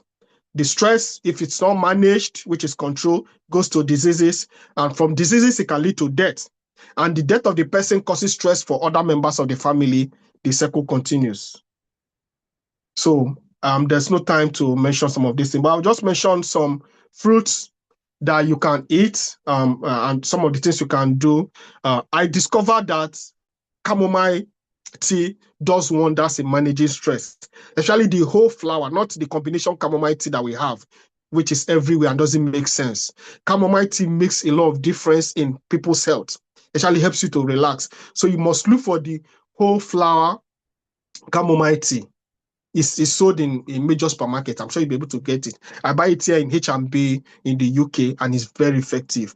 Then I also discovered extra virgin olive oil. Extra virgin olive oil. So extra virgin olive oil has a little bitter taste, and it's dark greenish in color. It's not the yellow one. The yellow one is adulterated. All those ones they use in anointing in churches, those ones are the adulterated olive oil. But if you can get the original, let me show you how it looks like. Just hold on. This is how it looks like. So you can see the bottle. So it's extra virgin cold pressed olive oil. Get it and you'll be happy. Just take a teaspoon morning and evening. Your skin will start glowing. Your faces with wrinkle, everything will just clear up. Then if you can get cold pressed coconut oil, not the hot pressed, cold pressed coconut oil, that will also be nice. Okay, so that is it. Thank you very much. But before I go, the basic stress management certificate call registration is currently ongoing. I'm going to share the details with Coach Sam, so we can share it among the participants of this event. So if you want to register, you're in Nigeria, just 25,000 for 14 days. We are going to teach you different aspects of stress, and I can assure you the testimonies are amazing. Thank you very much. Thank you so much. I knew there was a lot to learn from this. Like, we don't even know the definition of stress in the first place because we talk about this and we make the assumptions that we know what this is. But having a stress management plan is an absolute brilliant idea. Thank you so much. So if anybody wants to take him up and go for the training, you can email the email address on the screen. That is tsmwellnessng@gmail.com. Dr. Emmanuel, it was wonderful listening to you on stress management, and hopefully we can also connect, because every single thing you said, I knew it was about being holistic, but it opened my eyes to the fact that most people don't even understand what stress can do to their body. So it's tsmwellness@gmail.com. It's at the bottom of the screen, but I will type it here. If anybody has any questions, we may be able to take one, or you can email him your questions directly so that you can get a direct response from him. And like I said, there's a training, it will share it with Coach Sam, and hopefully we're all the better for it. So it's tsmwellnessng@gmail.com. Thank you so much, Coach. And so we're going to go on a 5 minutes break or 9 minutes break, right? So stretch, please, so that you don't get stressed. You've all been sitting down, so stand up, move your body a little, go grab water, whatever you have around you to kind of get ready for the next session. And for those that are not members of the community, we have an offer for you also. So once we come back, I will talk a little bit about the offer and introduce our next speaker. To me, it's always wonderful coming for these sessions because there's a lot I learn and there's a lot that everybody brings to the table. So we've got, oh, it's a 5 minute break we have. I apologize. It's a 5 minute break we have. Then we'll come back for the announcement and I'll tell you about the wonderful offer that we have for you from Seka Africa. All right, then 5 minutes and let me play another old school song. No, I won't play a song this time. I will go back to that back in time. I don't want to tell my age, but we'll be right back.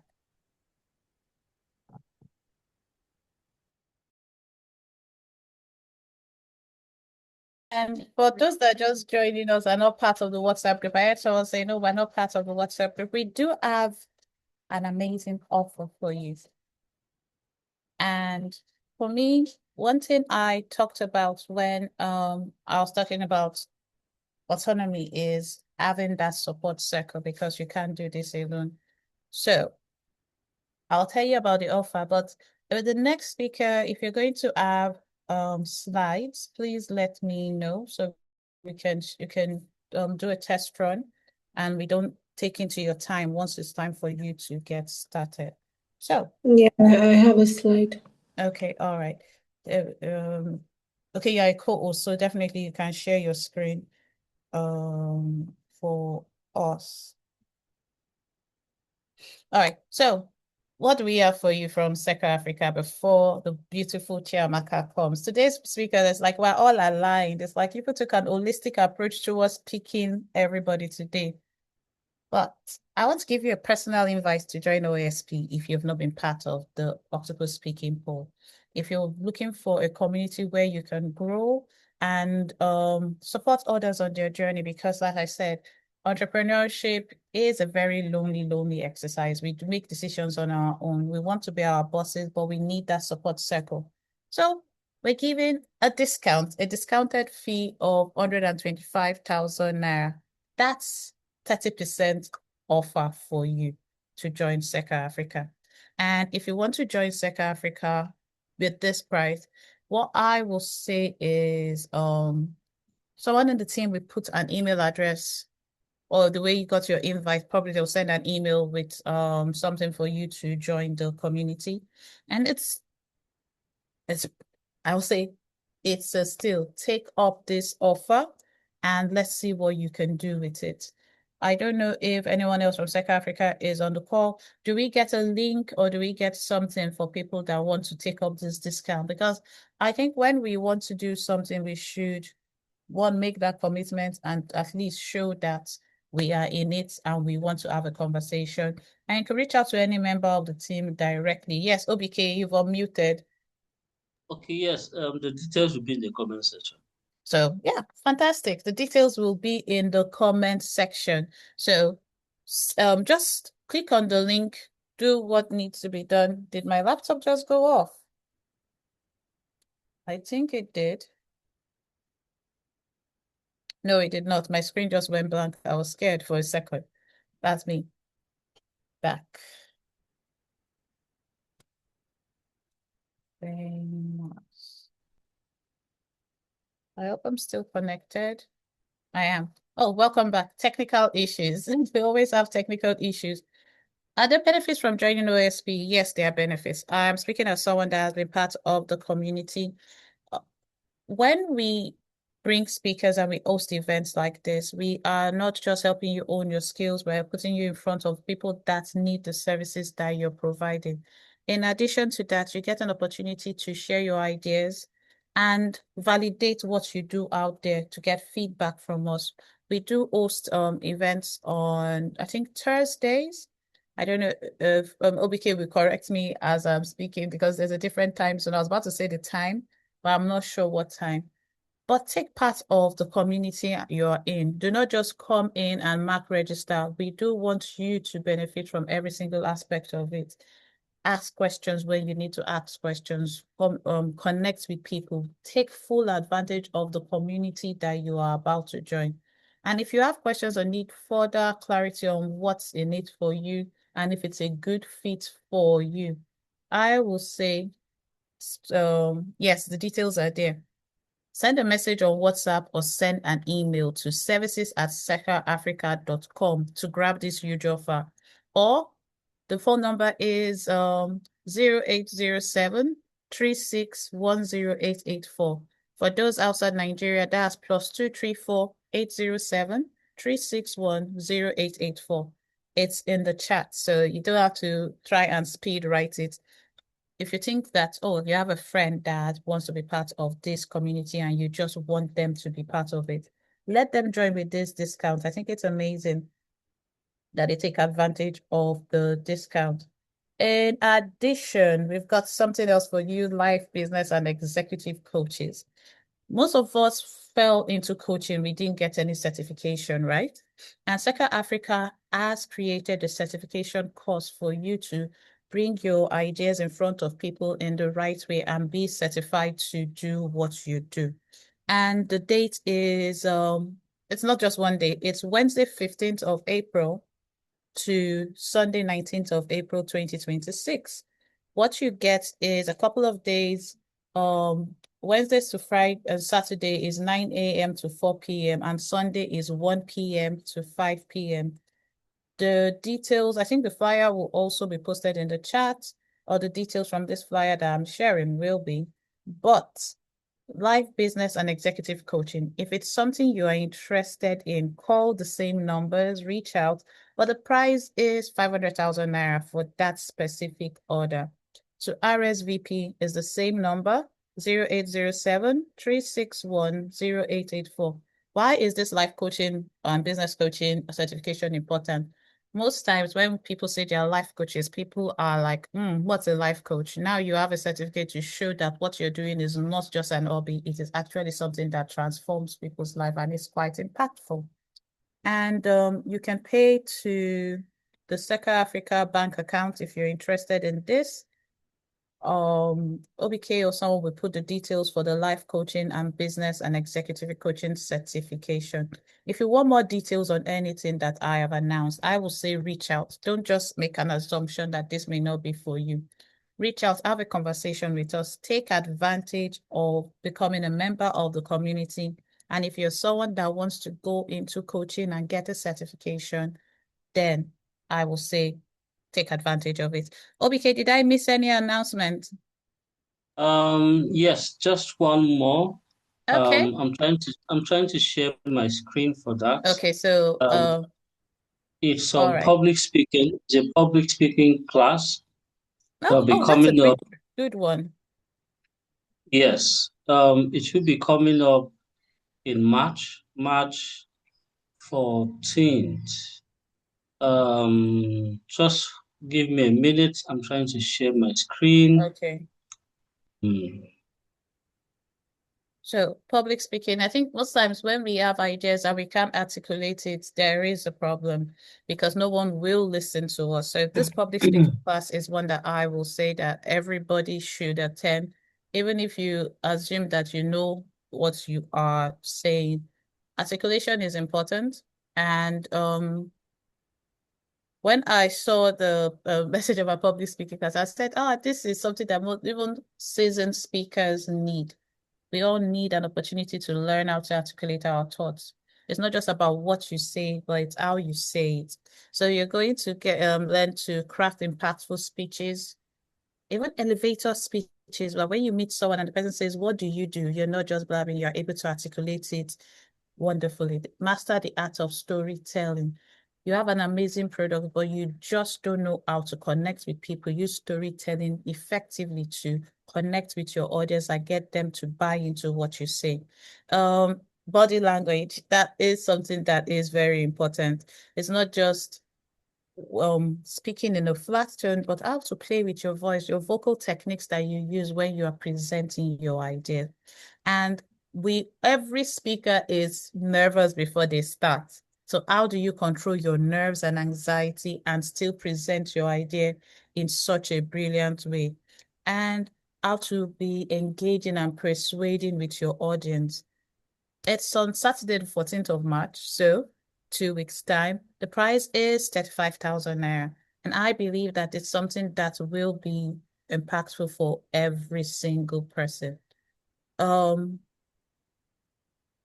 Okay, so everybody's paying 35,000 naira. Yes, so 35,000 naira. It's for founders and C-suites in Nigeria. So who is a founder? Someone that has created a business and is doing a business. That is a founder. If you find yourself in this position, or I would say give it to a friend. Tell your friend, oh, remember Saka Africa I've been telling you about? They have an event coming up. I've paid for you, just show up. And that person will benefit from it tremendously. Sometimes we need to share the information we have so that we help other people grow and thrive. And so I would say, Chiamaka, let's get ready. Cameras, lights, action, so that we could get started. And OBK will stop sharing his screen in a bit. OBK, did I miss anything else? Not any, except that just by way of announcement, if you have not been following our monthly master classes, especially the Yes. strategies, operations, processes, and execution master class, we have something special we are planning for March. The details will come up in a few days, but please ensure that you take that opportunity. All our master classes, particularly the software classes, are free. So you're not paying for anything. Just show up, learn, network, and be better. Yeah. Yeah, Thank you thank very you very much. So, South Africa Master Classes, that's what I was trying to remember. It's free for members. Just show up. When we talk about taking full advantage of what's going on in the group, that's what we're talking about, that these master classes are held and most people don't show up for them. But I'm excited for the one for March as they have something brilliant planned for us. So let's get ready to receive the one and only, the first of our name. Chiamaka Chinedumuije, also known as Amaka the Global Force. So Amaka the Global Force, are you ready for us? I can't see you on camera. Yes, I am. I'm ready. All right, You won't be awesome. seeing me on camera, unfortunately, but I'll be sharing my screen. Okay. All right, so as she's coming on screen, your camera isn't on yet. I'll much. Okay, start reading our profile. just a quick one, please. Yes. Yes, Chiamaka had planned showing her camera earlier this week, but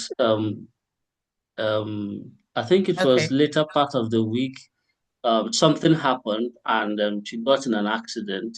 Okay, Although that's it all is right. healing, but it affected part Sure, of no her face. problem. That's fine. Well, just hopefully we can learn from today's session from you, with or without the camera. You have your slides, and we look forward to hearing from you. So I'm going to read our profile, and then she will share her slides and come on screen with us in a couple of minutes. So let's meet the beautiful Chiamaka. Chiamaka Chinedumuije, also known as Amaka the Global Force. She is a certified life coach and entrepreneur with over a decade of humanitarian experience, largely within the United Nations system. Interesting. She has transitioned into entrepreneurship and coaching to focus more on purpose-driven impact. As the founder of Afrique Wears Studio Limited, and the Global First Life Coaching Limited. She works as the intersection of identity, enterprise, and intentional growth. Through fashion, content creation, image branding, coaching, and strategic advisory, she supports professionals and entrepreneurs navigating career transitions, business growth, and personal reinvention. Our work centers on clarity, confidence, and execution, helping individuals move from uncertainty to structured action and sustainable success across Africa and beyond. So without further ado, she'll start sharing her screen, and I am looking forward to this session today. I hope you're feeling good to get started. So let me know once you're ready to start. And if you're speaking to me, you're muted. Okay, fantastic. Sorry, I was trying to share my screen. Are you see my screen? Yes, I can see your screen. You're about to start sharing your screen. Yes, mastering your seasons is your topic. I can see your screen. Okay, thank you so much. Good All afternoon, right, everybody. awesome. I look Good forward to afternoon, your everybody. session. Yes. Good afternoon, everyone. Can anybody hear me? Just give me a thumbs up or something. I'm hoping that there's a way I'll be able to. I'm not very good with. Perfect. Okay, let's start. Mastering your seasons. Oh, when I was preparing for this session, I was like, what do I speak about?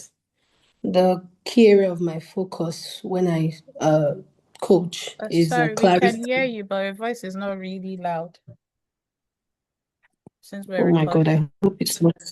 I'm hoping it's not something with my iPad. I've never had a session. That's what I was about to say. I've never had a session on my iPad before. Do you want So to I'm use your hoping phone or iPad and then I share my screen for you? okay, I think it's loud from my end. Okay, since it's loud, let's go on. okay. Okay, let's be sure that everybody is hearing me well. Can someone else It's confirm? louder. Okay, all right, please do. Okay, let me just increase my voice then. All right. So mastering your season. When I was trying to decide what topic to focus on for today, it was a bit hard because my focus when I coach is clarity, transition, and reinvention. So I was like, what do I speak to speakers and professionals about that will somehow support them no matter when, where, and how, no matter the level of growth, And then I just curated this topic, mastering your season. So let me start with the question. I don't know. I believe that most of us would have been in this kind of situation. So have you ever had a situation where you find yourself working so hard, you're showing up consistently, you're doing everything that you believe you're supposed to be doing, but still there's some form of, let's say, misalignment, right? Sometimes people think it's maybe the fact that they are failing, or they are not doing enough, or they themselves, they are not enough, But many times it's not about that. Sometimes it's really about your season. And I'm so grateful for Coach DK and Coach Dr. The last speaker. I'm trying to remember his name. So the doctor. I'm so glad because it's like both of you set like a foundation for what I'm about to talk about, right? So we're going to be talking about knowing when to build, when to stretch, when to shift, and then restoration. Because we talk a lot about what to do, and we rarely talk about the place of rest, right? And in mastering your season, we really need to consider, even though we're in various seasons, how do we embed rest into every single season that we are going through? So, growth is seasonal. Growth is not linear. I put this picture because I wanted us to just see that growth, no matter the level you are in, no matter where you are at, whether you're at the beginning of your journey, in the middle of your journey, at the peak of your journey, growth is never linear. So there are phases to growth, right? And one of the highest form of professional maturity is not just working and working and working. Because DK spoke a little about that. Not just continuously going and going. It is also knowing what season you are in and responding to it correctly. Because, like I said, growth is not linear, it is seasonal. And if you are wise, even as you build or you stretch or you shift, you also have to take into consideration when it's time to restore. So let's quickly talk about the cost of misreading your season. When you're not clear, if you misread your season, you create frustration. So that is why you see, no matter what some of us achieve, you just find yourself continuously feeling like, am I doing enough? Am I achieving enough? Can I do better? Can I do more? I was grateful when the doctor spoke about always having a goal, but also considering rest, always having something in front of you, but also taking into consideration the fact that you need to rest. And if you master your seasons, I promise you, you'll be able to create momentum irrespective of the season that you are in. So let's dive. Okay, you already see my side. Effort without alignment create exhaustion and all that. So I'm not going to go into what's on my slide. I'm just, the main reason why I created this slide is so that you can have an idea and you can have a picture of what we're talking about. Because there's a cost when you don't understand the season that you are in and you're just constantly doubting yourself or constantly telling yourself, what is wrong with me? Why am I not able to hit this goal? Why am I not able to hit this target? Many times it's because you're misreading your season. So let's start with season one. Season one is about building. Here, the focus is discipline, skill, credibility. The building season is where your foundations are formed. That's the beginning. In this season, you are learning, you're refining, you're deepening, you're practicing. I'm going to delve a little into my own personal story and my personal journey. I worked with, Kodiki already introduced me, but let me just throw in a bit of why I got into clarity, transition, and reinvention. So it got to a point in my career. Firstly, the job I had when I was in the UN was a very stable job, very high paying job. The kind of job you can retire in. You have no worry about contracts. I had no worry. My contract was a type that I was supposed to retire at, I think, 65, and I'm way, way, way, way, way, way, way lower than that, right? So I have a lot of years ahead of me. And there was no pressure to leave. There was no, you must go. There was nothing pushing me out except the fact that I already knew that it was time, right? Now, to be able to start to prepare for my exit, I came up with a plan. I call it my own strategic plan. If you go to my page at Amaka the Global Force on TikTok or Instagram, you would see the 32 days to 32 series I did, talking about my transition and how I transitioned. Now, I had a very great plan, and I had this plan for about a year. It took me a whole year to plan my exit. In fact, I put in my notice about 7 months before I left, giving me a whole 7 months to prepare myself, prepare my team, and all that. That's the team I was leaving, not my current team. So I had everything planned out and everything was great. And I executed greatly as well, because the great thing about planning is that you execute. But then every new season is like starting afresh. That's the truth. Because you must start again from that level one, which is building. You must build. You can't avoid it. You must build depth. You must build discipline, visibility, credibility. You understand? You have to start from there, because that is where the foundations are formed. In that phase, you are learning, you are refining, you're deepening, you're practicing, That's a brand new phase, right? This is where you master your craft, you strengthen your credibility, you develop discipline. But many professionals rush this season. Now imagine if, after leaving my UN job, now I'm showcasing myself not just as an employee working with the UN and all that. I'm showcasing myself as a fashion entrepreneur, studio entrepreneur, life coach, and all that. Where's the credibility? Where's the show of work, right? So sometimes we want to rush. We're like, oh no, I want to go into this next phase. Why am I not moving fast? Why am I not this? But it's the season. Many times it's the season. So in this season, to be honest, visibility is not a priority. You want to build depth. And there's no point in rushing this season because you cannot influence without foundation. And you cannot be recognized without repetition. You cannot expand without competence. These are important. So if you focus on this level one, which is build the building season, and you don't skip that building of depth, you build your success. I'm telling you, it's going to be long lasting. It will not be fragile. But if you skip depth, you will just build what I call fragile success. Now, my story.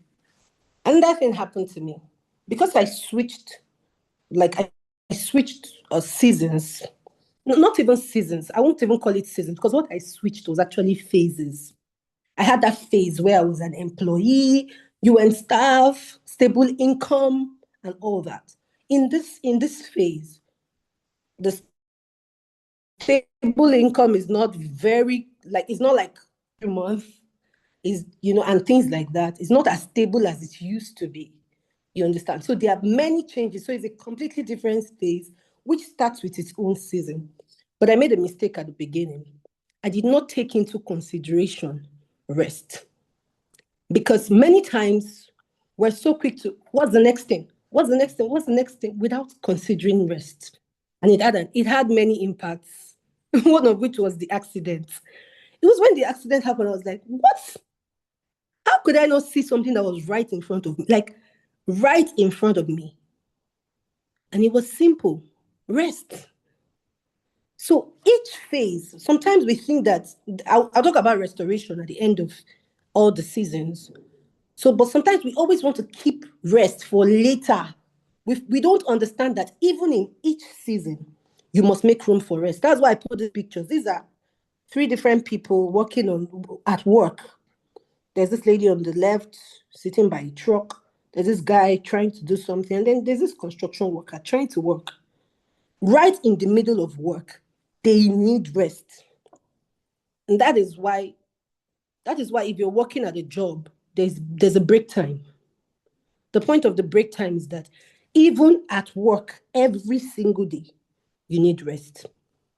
But as humans, we like to overstretch ourselves. We like to push ourselves. We like to, So I'm not talking about withdrawing or quitting. No, this is just a short time where you recover quickly and it helps you to sustain performance and also it helps to prevent resentment.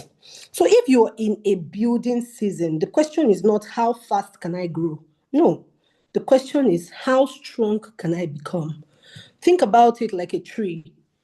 I'm just having a vision. Maybe if you can close your eyes a bit and think about it, like a seed that has been planted and it's supposed to grow a very great tree. Where does it start from? It starts from the roots.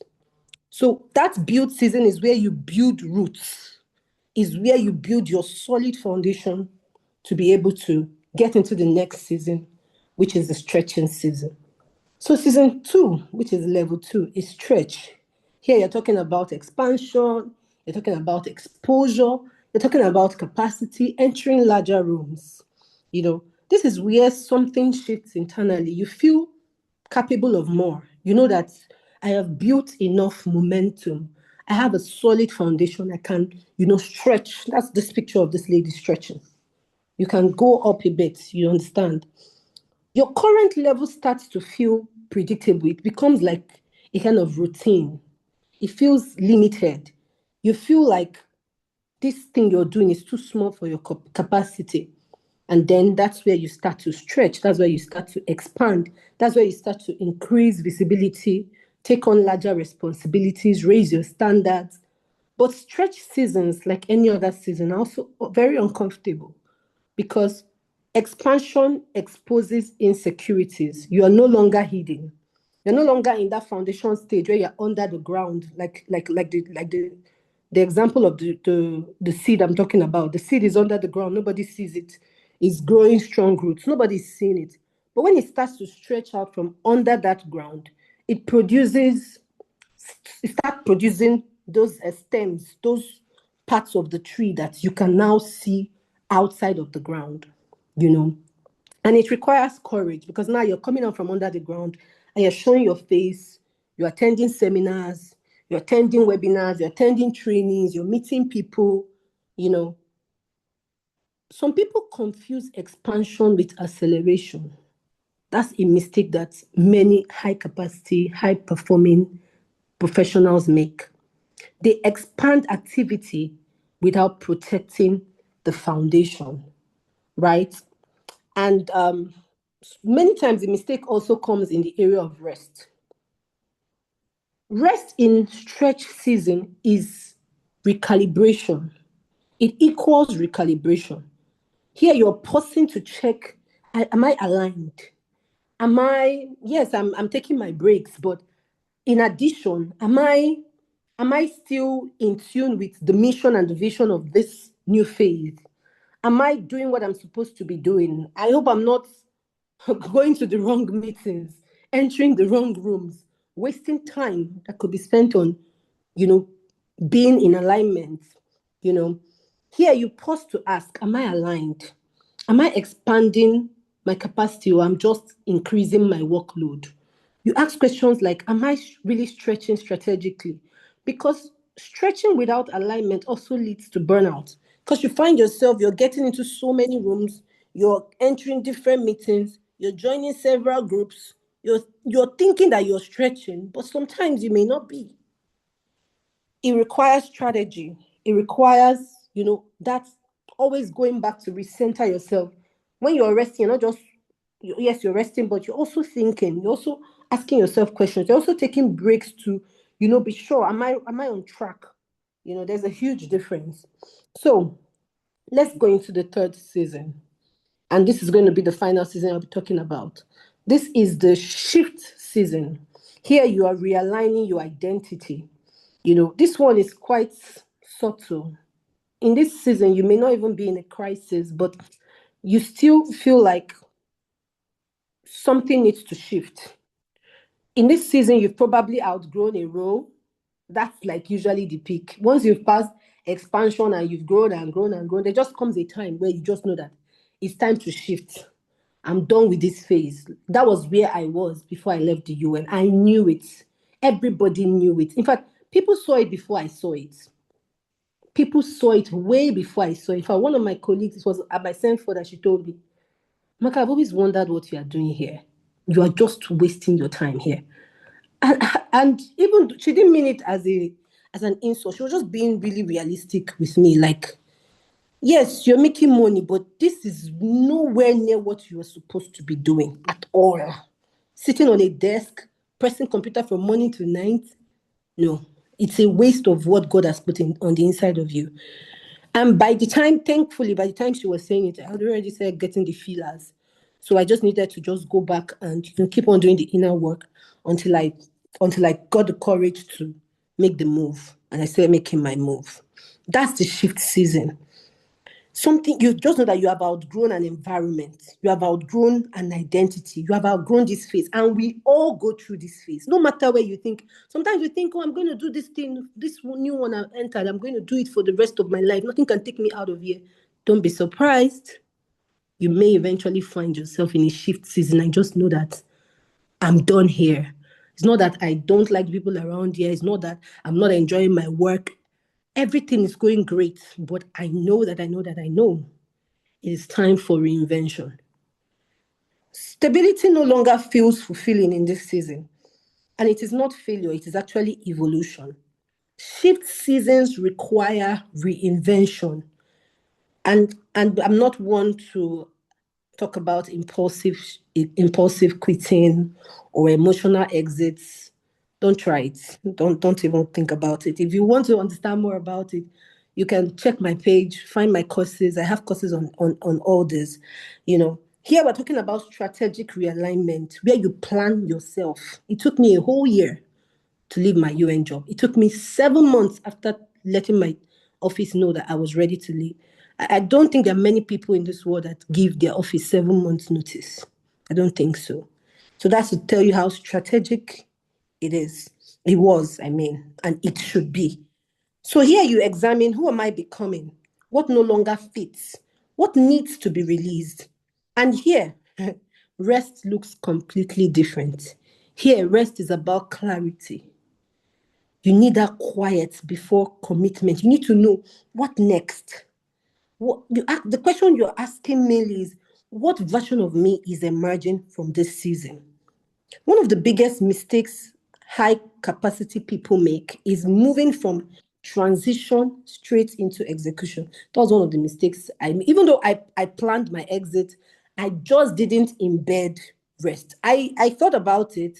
In fact, one of the things I told my office when I was leaving was, I think I'll take about a month, 2 or 3, and just rest, do nothing but rest, spend time with my family. But I'm a go-getter. I don't know how to stay one place. I've tried it many times, but it doesn't work.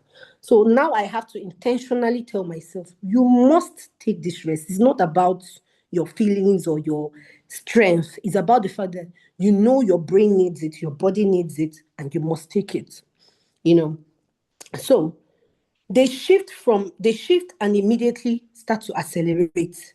But identity shifts actually require consolidation. If you skip integration, you may still function. So you may still see yourself performing, you may still see yourself working, you may still see yourself doing all the things you're supposed to do, but you may actually be working from a place of depletion instead of alignment. Because you've not taken your time to rest. You just came out of one season. You want to dive into you just came out of one phase. I want to dive into another one. I don't know why we do this to ourselves, but it's something that we must intentionally work on. It's something that we must intentionally look into and start questioning ourselves, you know.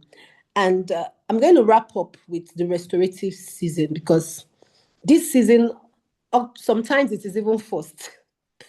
Because your body has shut down, your mind has shut down. Now you have to just follow through. I wish we can be more intentional about restorative seasons and understand. If I had known what I know now, I would have taken my 1 month break immediately after leaving my job. I wouldn't have just jumped from that into another thing. I would have actually taken at least 1 month, done nothing, just rested, chilled, and did what I had planned to do earlier. So the restorative principle, we talk a lot about growth. We talk a lot about leveling up. We talk a lot about scaling, expanding, becoming more. But we do not really talk enough about restoration.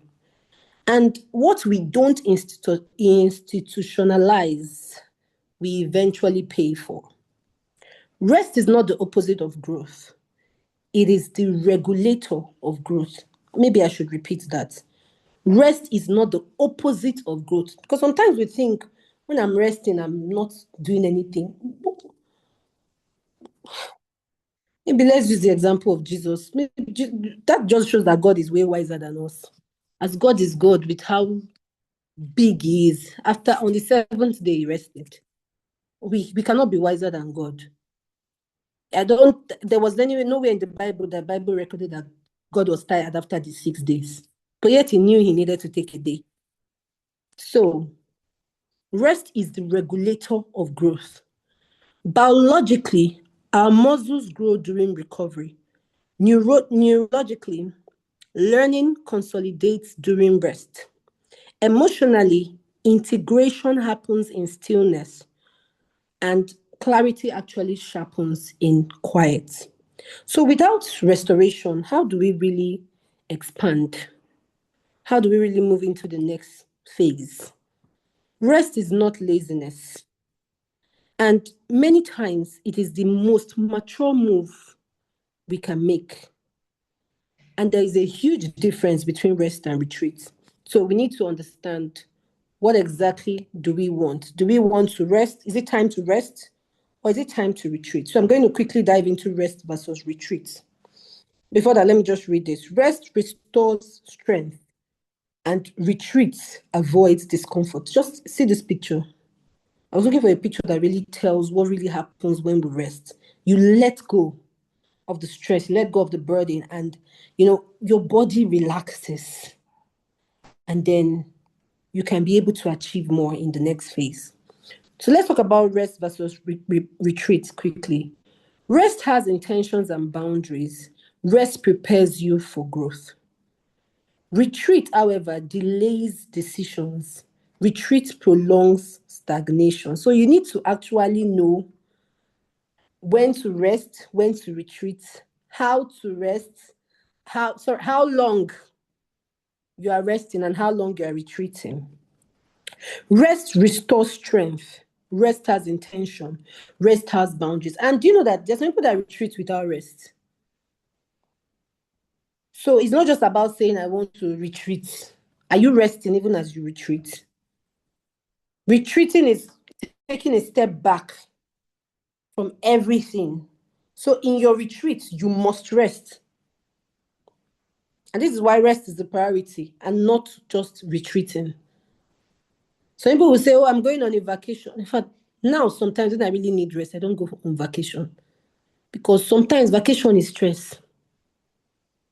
The whole trip and everything, accommodation, everything is just a lot of work. So then I don't even I don't even rest at the end of the day. What still? I cannot even say I want to retreat with my children. That one, it's not even a go. No, if I want to rest, forget it. That one is extra work. So you really need to know, am I really taking a break to rest? Or I'm just retreating for retreating's sake? So let's go into seasonal intelligence. We talk about emotional intelligence. We talk about all kinds of intelligence. But do we know that there's something called seasonal intelligence? So let's look at how we can navigate seasons quickly with these 4 simple steps. Seasonal intelligence begins with self-awareness. And self-awareness goes ahead of transformation. Before you can transform through seasons, you must be self-aware. So number 1, you want to diagnose your season honestly. You want to know, instead of just asking yourself, why am I working and working and working and not seeing results? Why am I pushing and pushing and pushing and not seeing results? You want to really ask yourself, first, what season am I in? Am I in the building season? What season am I really in?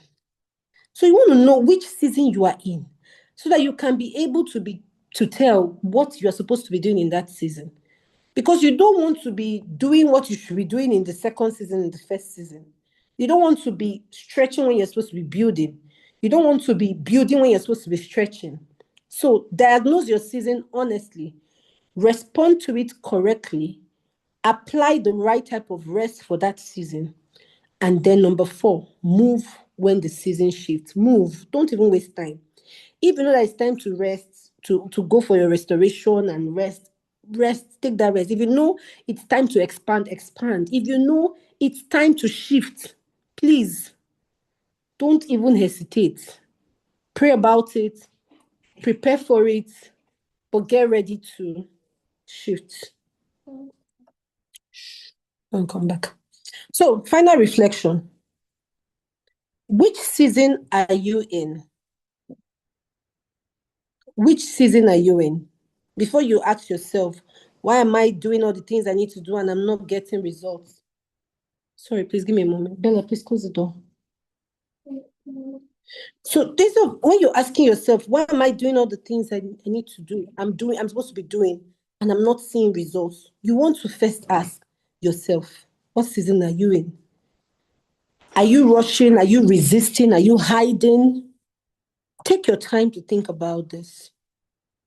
Are you building? Are you stretching? Are you shifting? Are you rushing what should be deepened? Are you stretching without recalibration? Are you avoiding a necessary shift? Many times we do that. Yeah, on my own, I avoided it a bit because I was like, I thought about it. I said, do you know what it means to leave a UN job? I was well paid.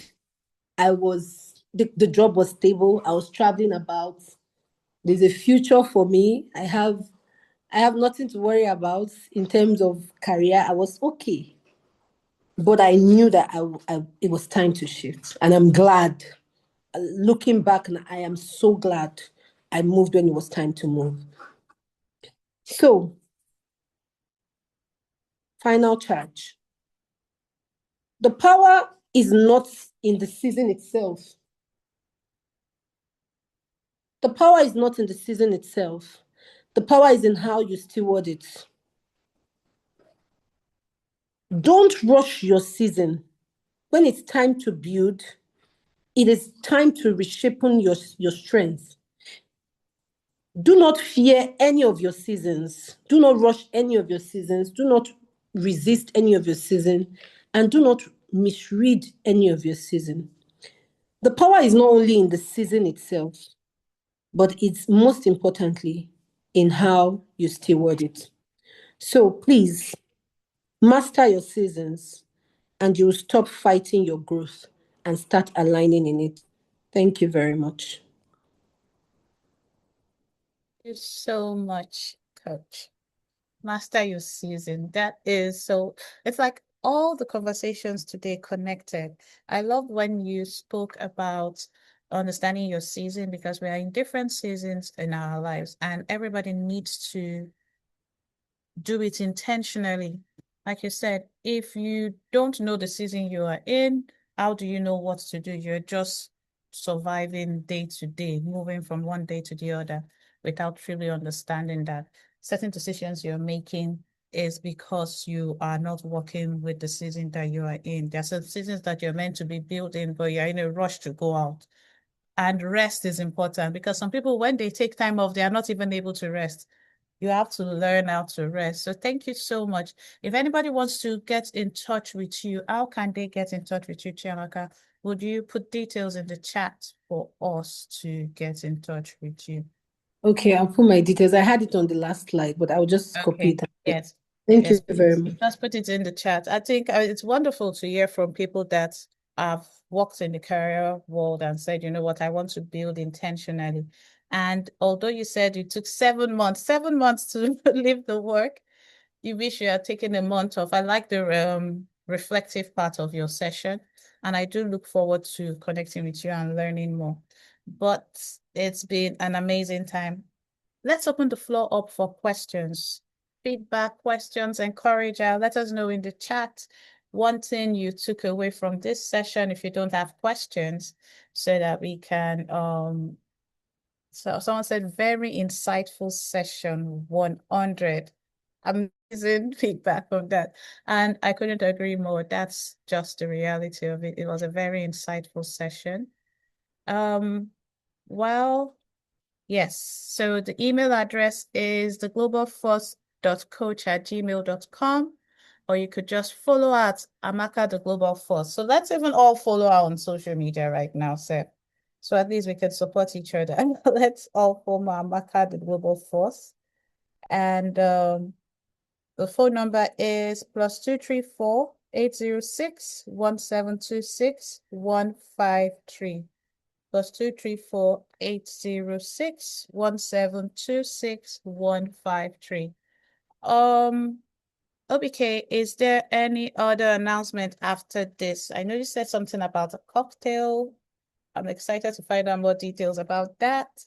Is anybody from South Africa here to talk to us for a few minutes before we end? I was just like, oh, it's 11:45. I remember that there's a time difference between us. The Match Networking Cocktail. Do we have more details about the Match Networking Cocktail? Good afternoon, ma'am. Good afternoon, everyone. Hello. And thank you for staying so far in this month's edition of our webinar. Commend everyone. And I'm sure you've gotten a lot of insight from this month's webinar. So yes, the Match edition of the SOPED Masterclass coming up. It's in collaboration with another organization, that's CBED, and it's for women. So we want to use the opportunity to commemorate Women's Day. So the March edition of SOPED, the full details would come out within this coming week. And from there, everyone can indicate their interest and would know how to, will have a criteria to select people that would attend. So once the information is out, we'll reach out to people, share it, and then can indicate your interest, and the lab knows probably be in the room. Thank you very much, Madam, for the feedback for that. Thank you so much. I'm looking forward to it. That's true. March is International Women's Month. And please, please, please, like I say, take full advantage of what's going on in your community. Today's session has been amazing. It's been wonderful to have 3 different coaches come and speak to us about their experience. We've talked about stress management, to understand that you do need to have a stress management plan. You can't just go living your life every day without having a plan in place on how you are going to manage stress and what you're going to do when you're going to do it. So I think sometimes we just keep living from day to day without even pausing to reflect. And something that has been central across these 3 sessions, when I talked about autonomy and having autonomy over your life, not just going for independence, but understanding what autonomy means to you.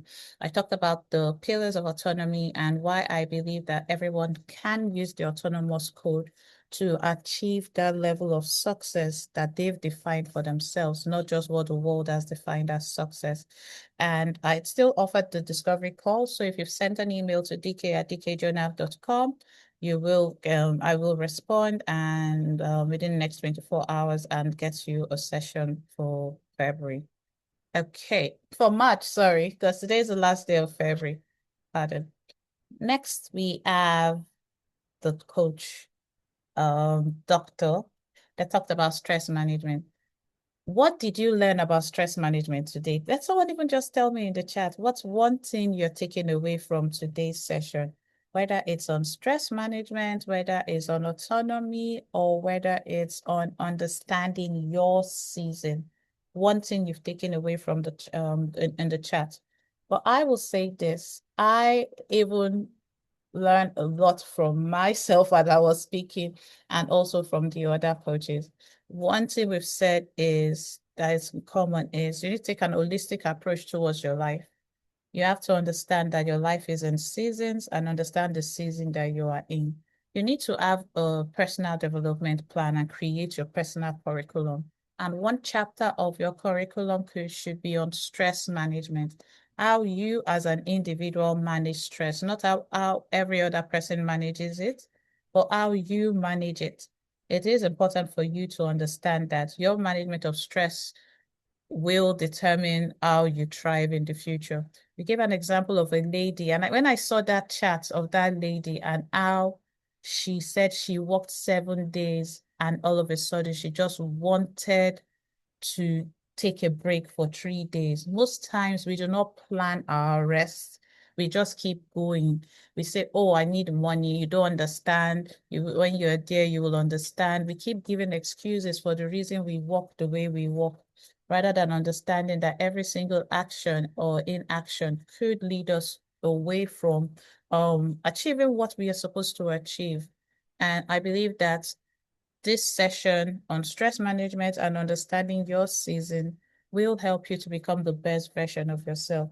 And we're coming close to the end of today's session, and I am excited about what we've done so far. I can't wait to have all of you apply what you've learned today and not miss out on the great opportunities and the offers that have been given. Remember, if you just join the conversation, the numbers can be pasted again, but you have a unique opportunity to build what you want to build by yourself by just doing 1 or 2 things. You don't need to do every single thing at once. Pick one thing from these sessions that you intend to do for yourself. Like I said, you don't need to do every single thing. One thing is good enough. Showing up for yourself is important, but most importantly, understanding that you are at a level where you have control over your life. So, thank you so much to our speakers. Thank you so much to Dr. Emmanuel and to Coach Amaka. Thank you for showing up, even if today was tough for you. No one will even tell. It was an amazing session. It was really, really a productive session. And we'll be ending in a couple of minutes, right? But tea and coffee, grab something. You've done that. I now know we have more tea lovers than coffee lovers in Seka Africa. That's food for thought if we're having anything. And when you're doing your holistic resource management, just remember you have only 24 hours in a day. Use your time well, use your attention well, manage your stress well, and most importantly, understand the season that you are in. Is there anything I missed, my co-hosts? Nothing, just a way of reminder. Okay. Offer is still on the table to join the OSP for 125,000 naira. That's a 30% offer. Do that before the end of today. Okay. Look forward to the masterclass on public speaking. It sells for 35,000. It starts 9 a.m., ends at 4 p.m. on March 11th. And then plan for your life executive and business coaching certification course. If you wish to be a certified coach, that helps you. It helps your competency. It expands your network because everyone who goes through the certification course is prepared for membership into the Life Coaches Association of Nigeria and International Coaching Federation. So that's quite a huge platform. You would love to belong. And thirdly, March Strategy, Operations, and Processes Execution Masterclass is actually not a masterclass, but it's going to be a networking session strictly for women. So this is where we are planning especially for women. It's a women-only session for networking purposes, women businesses, women-led organization. That is our way of celebrating women because March is more like a women's month. So do well to join. Tell your sister, tell your friend, tell that woman in your life that she needs to be in the room to network with other businesses, other women entrepreneurs, and female-led executives. Very important. It's going to be March 16th, March 26th, sorry. So look forward to that date, March 26th. We will share details as they are available via our channels. Thank you very much, everyone. That is that for me. Over to you, DK. Okay, thank you very much. Is it an in-person event or is it a virtual event? Yes. It is an in-person event. It's an in-person cocktail-like event. What's in Abuja? It starts 3. Sorry, DK, you've missed again. I said for Team Abuja, I was just nodding my head. It starts 3. It's somewhere around the evening. Just an evening get together for women businesses, to meet other people who lead businesses. Well, I'm praying that one day we will have a men's only cocktail. But I'm jealous. I'm looking forward to the people hosting the men also, but March is International Women's Month, so let's celebrate the women and thank you to the men for supporting and celebrating us. And that brings us to the end of today's session. Thank you all for joining today. It was wonderful hosting you. I enjoy having conversations with the team. If you want to grab the offers mentioned, reach out on 080-736-10884. So that's +234 if you want to send a message, 807 36108884. And don't forget to take advantage of Dr. Emmanuel's offer, because he talked about the stress management program that he's running, and to reach out to Chiamaka also for having to have a session. So understanding your season's stress plan and organization should be an organization should be able to have a stress plan which works more effectively than individual plans. I love that. The stress relievers are tea and extra virgin olive oil, cold pressed extra virgin olive oil. Someone said this, IET. This was truly refreshing for me. I learned so much from the session. Much of the discussion on stress management really resonated with me. Mastering your seasons add many powerful thoughts, one of which was the reminder that rest is a regulation of growth. The speakers were excellent and brought a wide range of knowledge and experiences. Thank you to Team SECA for putting this together. And I'd also like to say thank you to Coach Sam for giving me the honor to host again today. It's always a pleasure having to interact with everybody in SECA Africa. I believe we can collaborate more as teammates and learn from each other. So, without further ado, can we say goodbye, or is there anything from SECA again? As we No, play nothing. goodbye We can music. say goodbye. We can say goodbye. Oh, I did select my music early, but thank you all for joining and enjoy the rest of your day. Bye.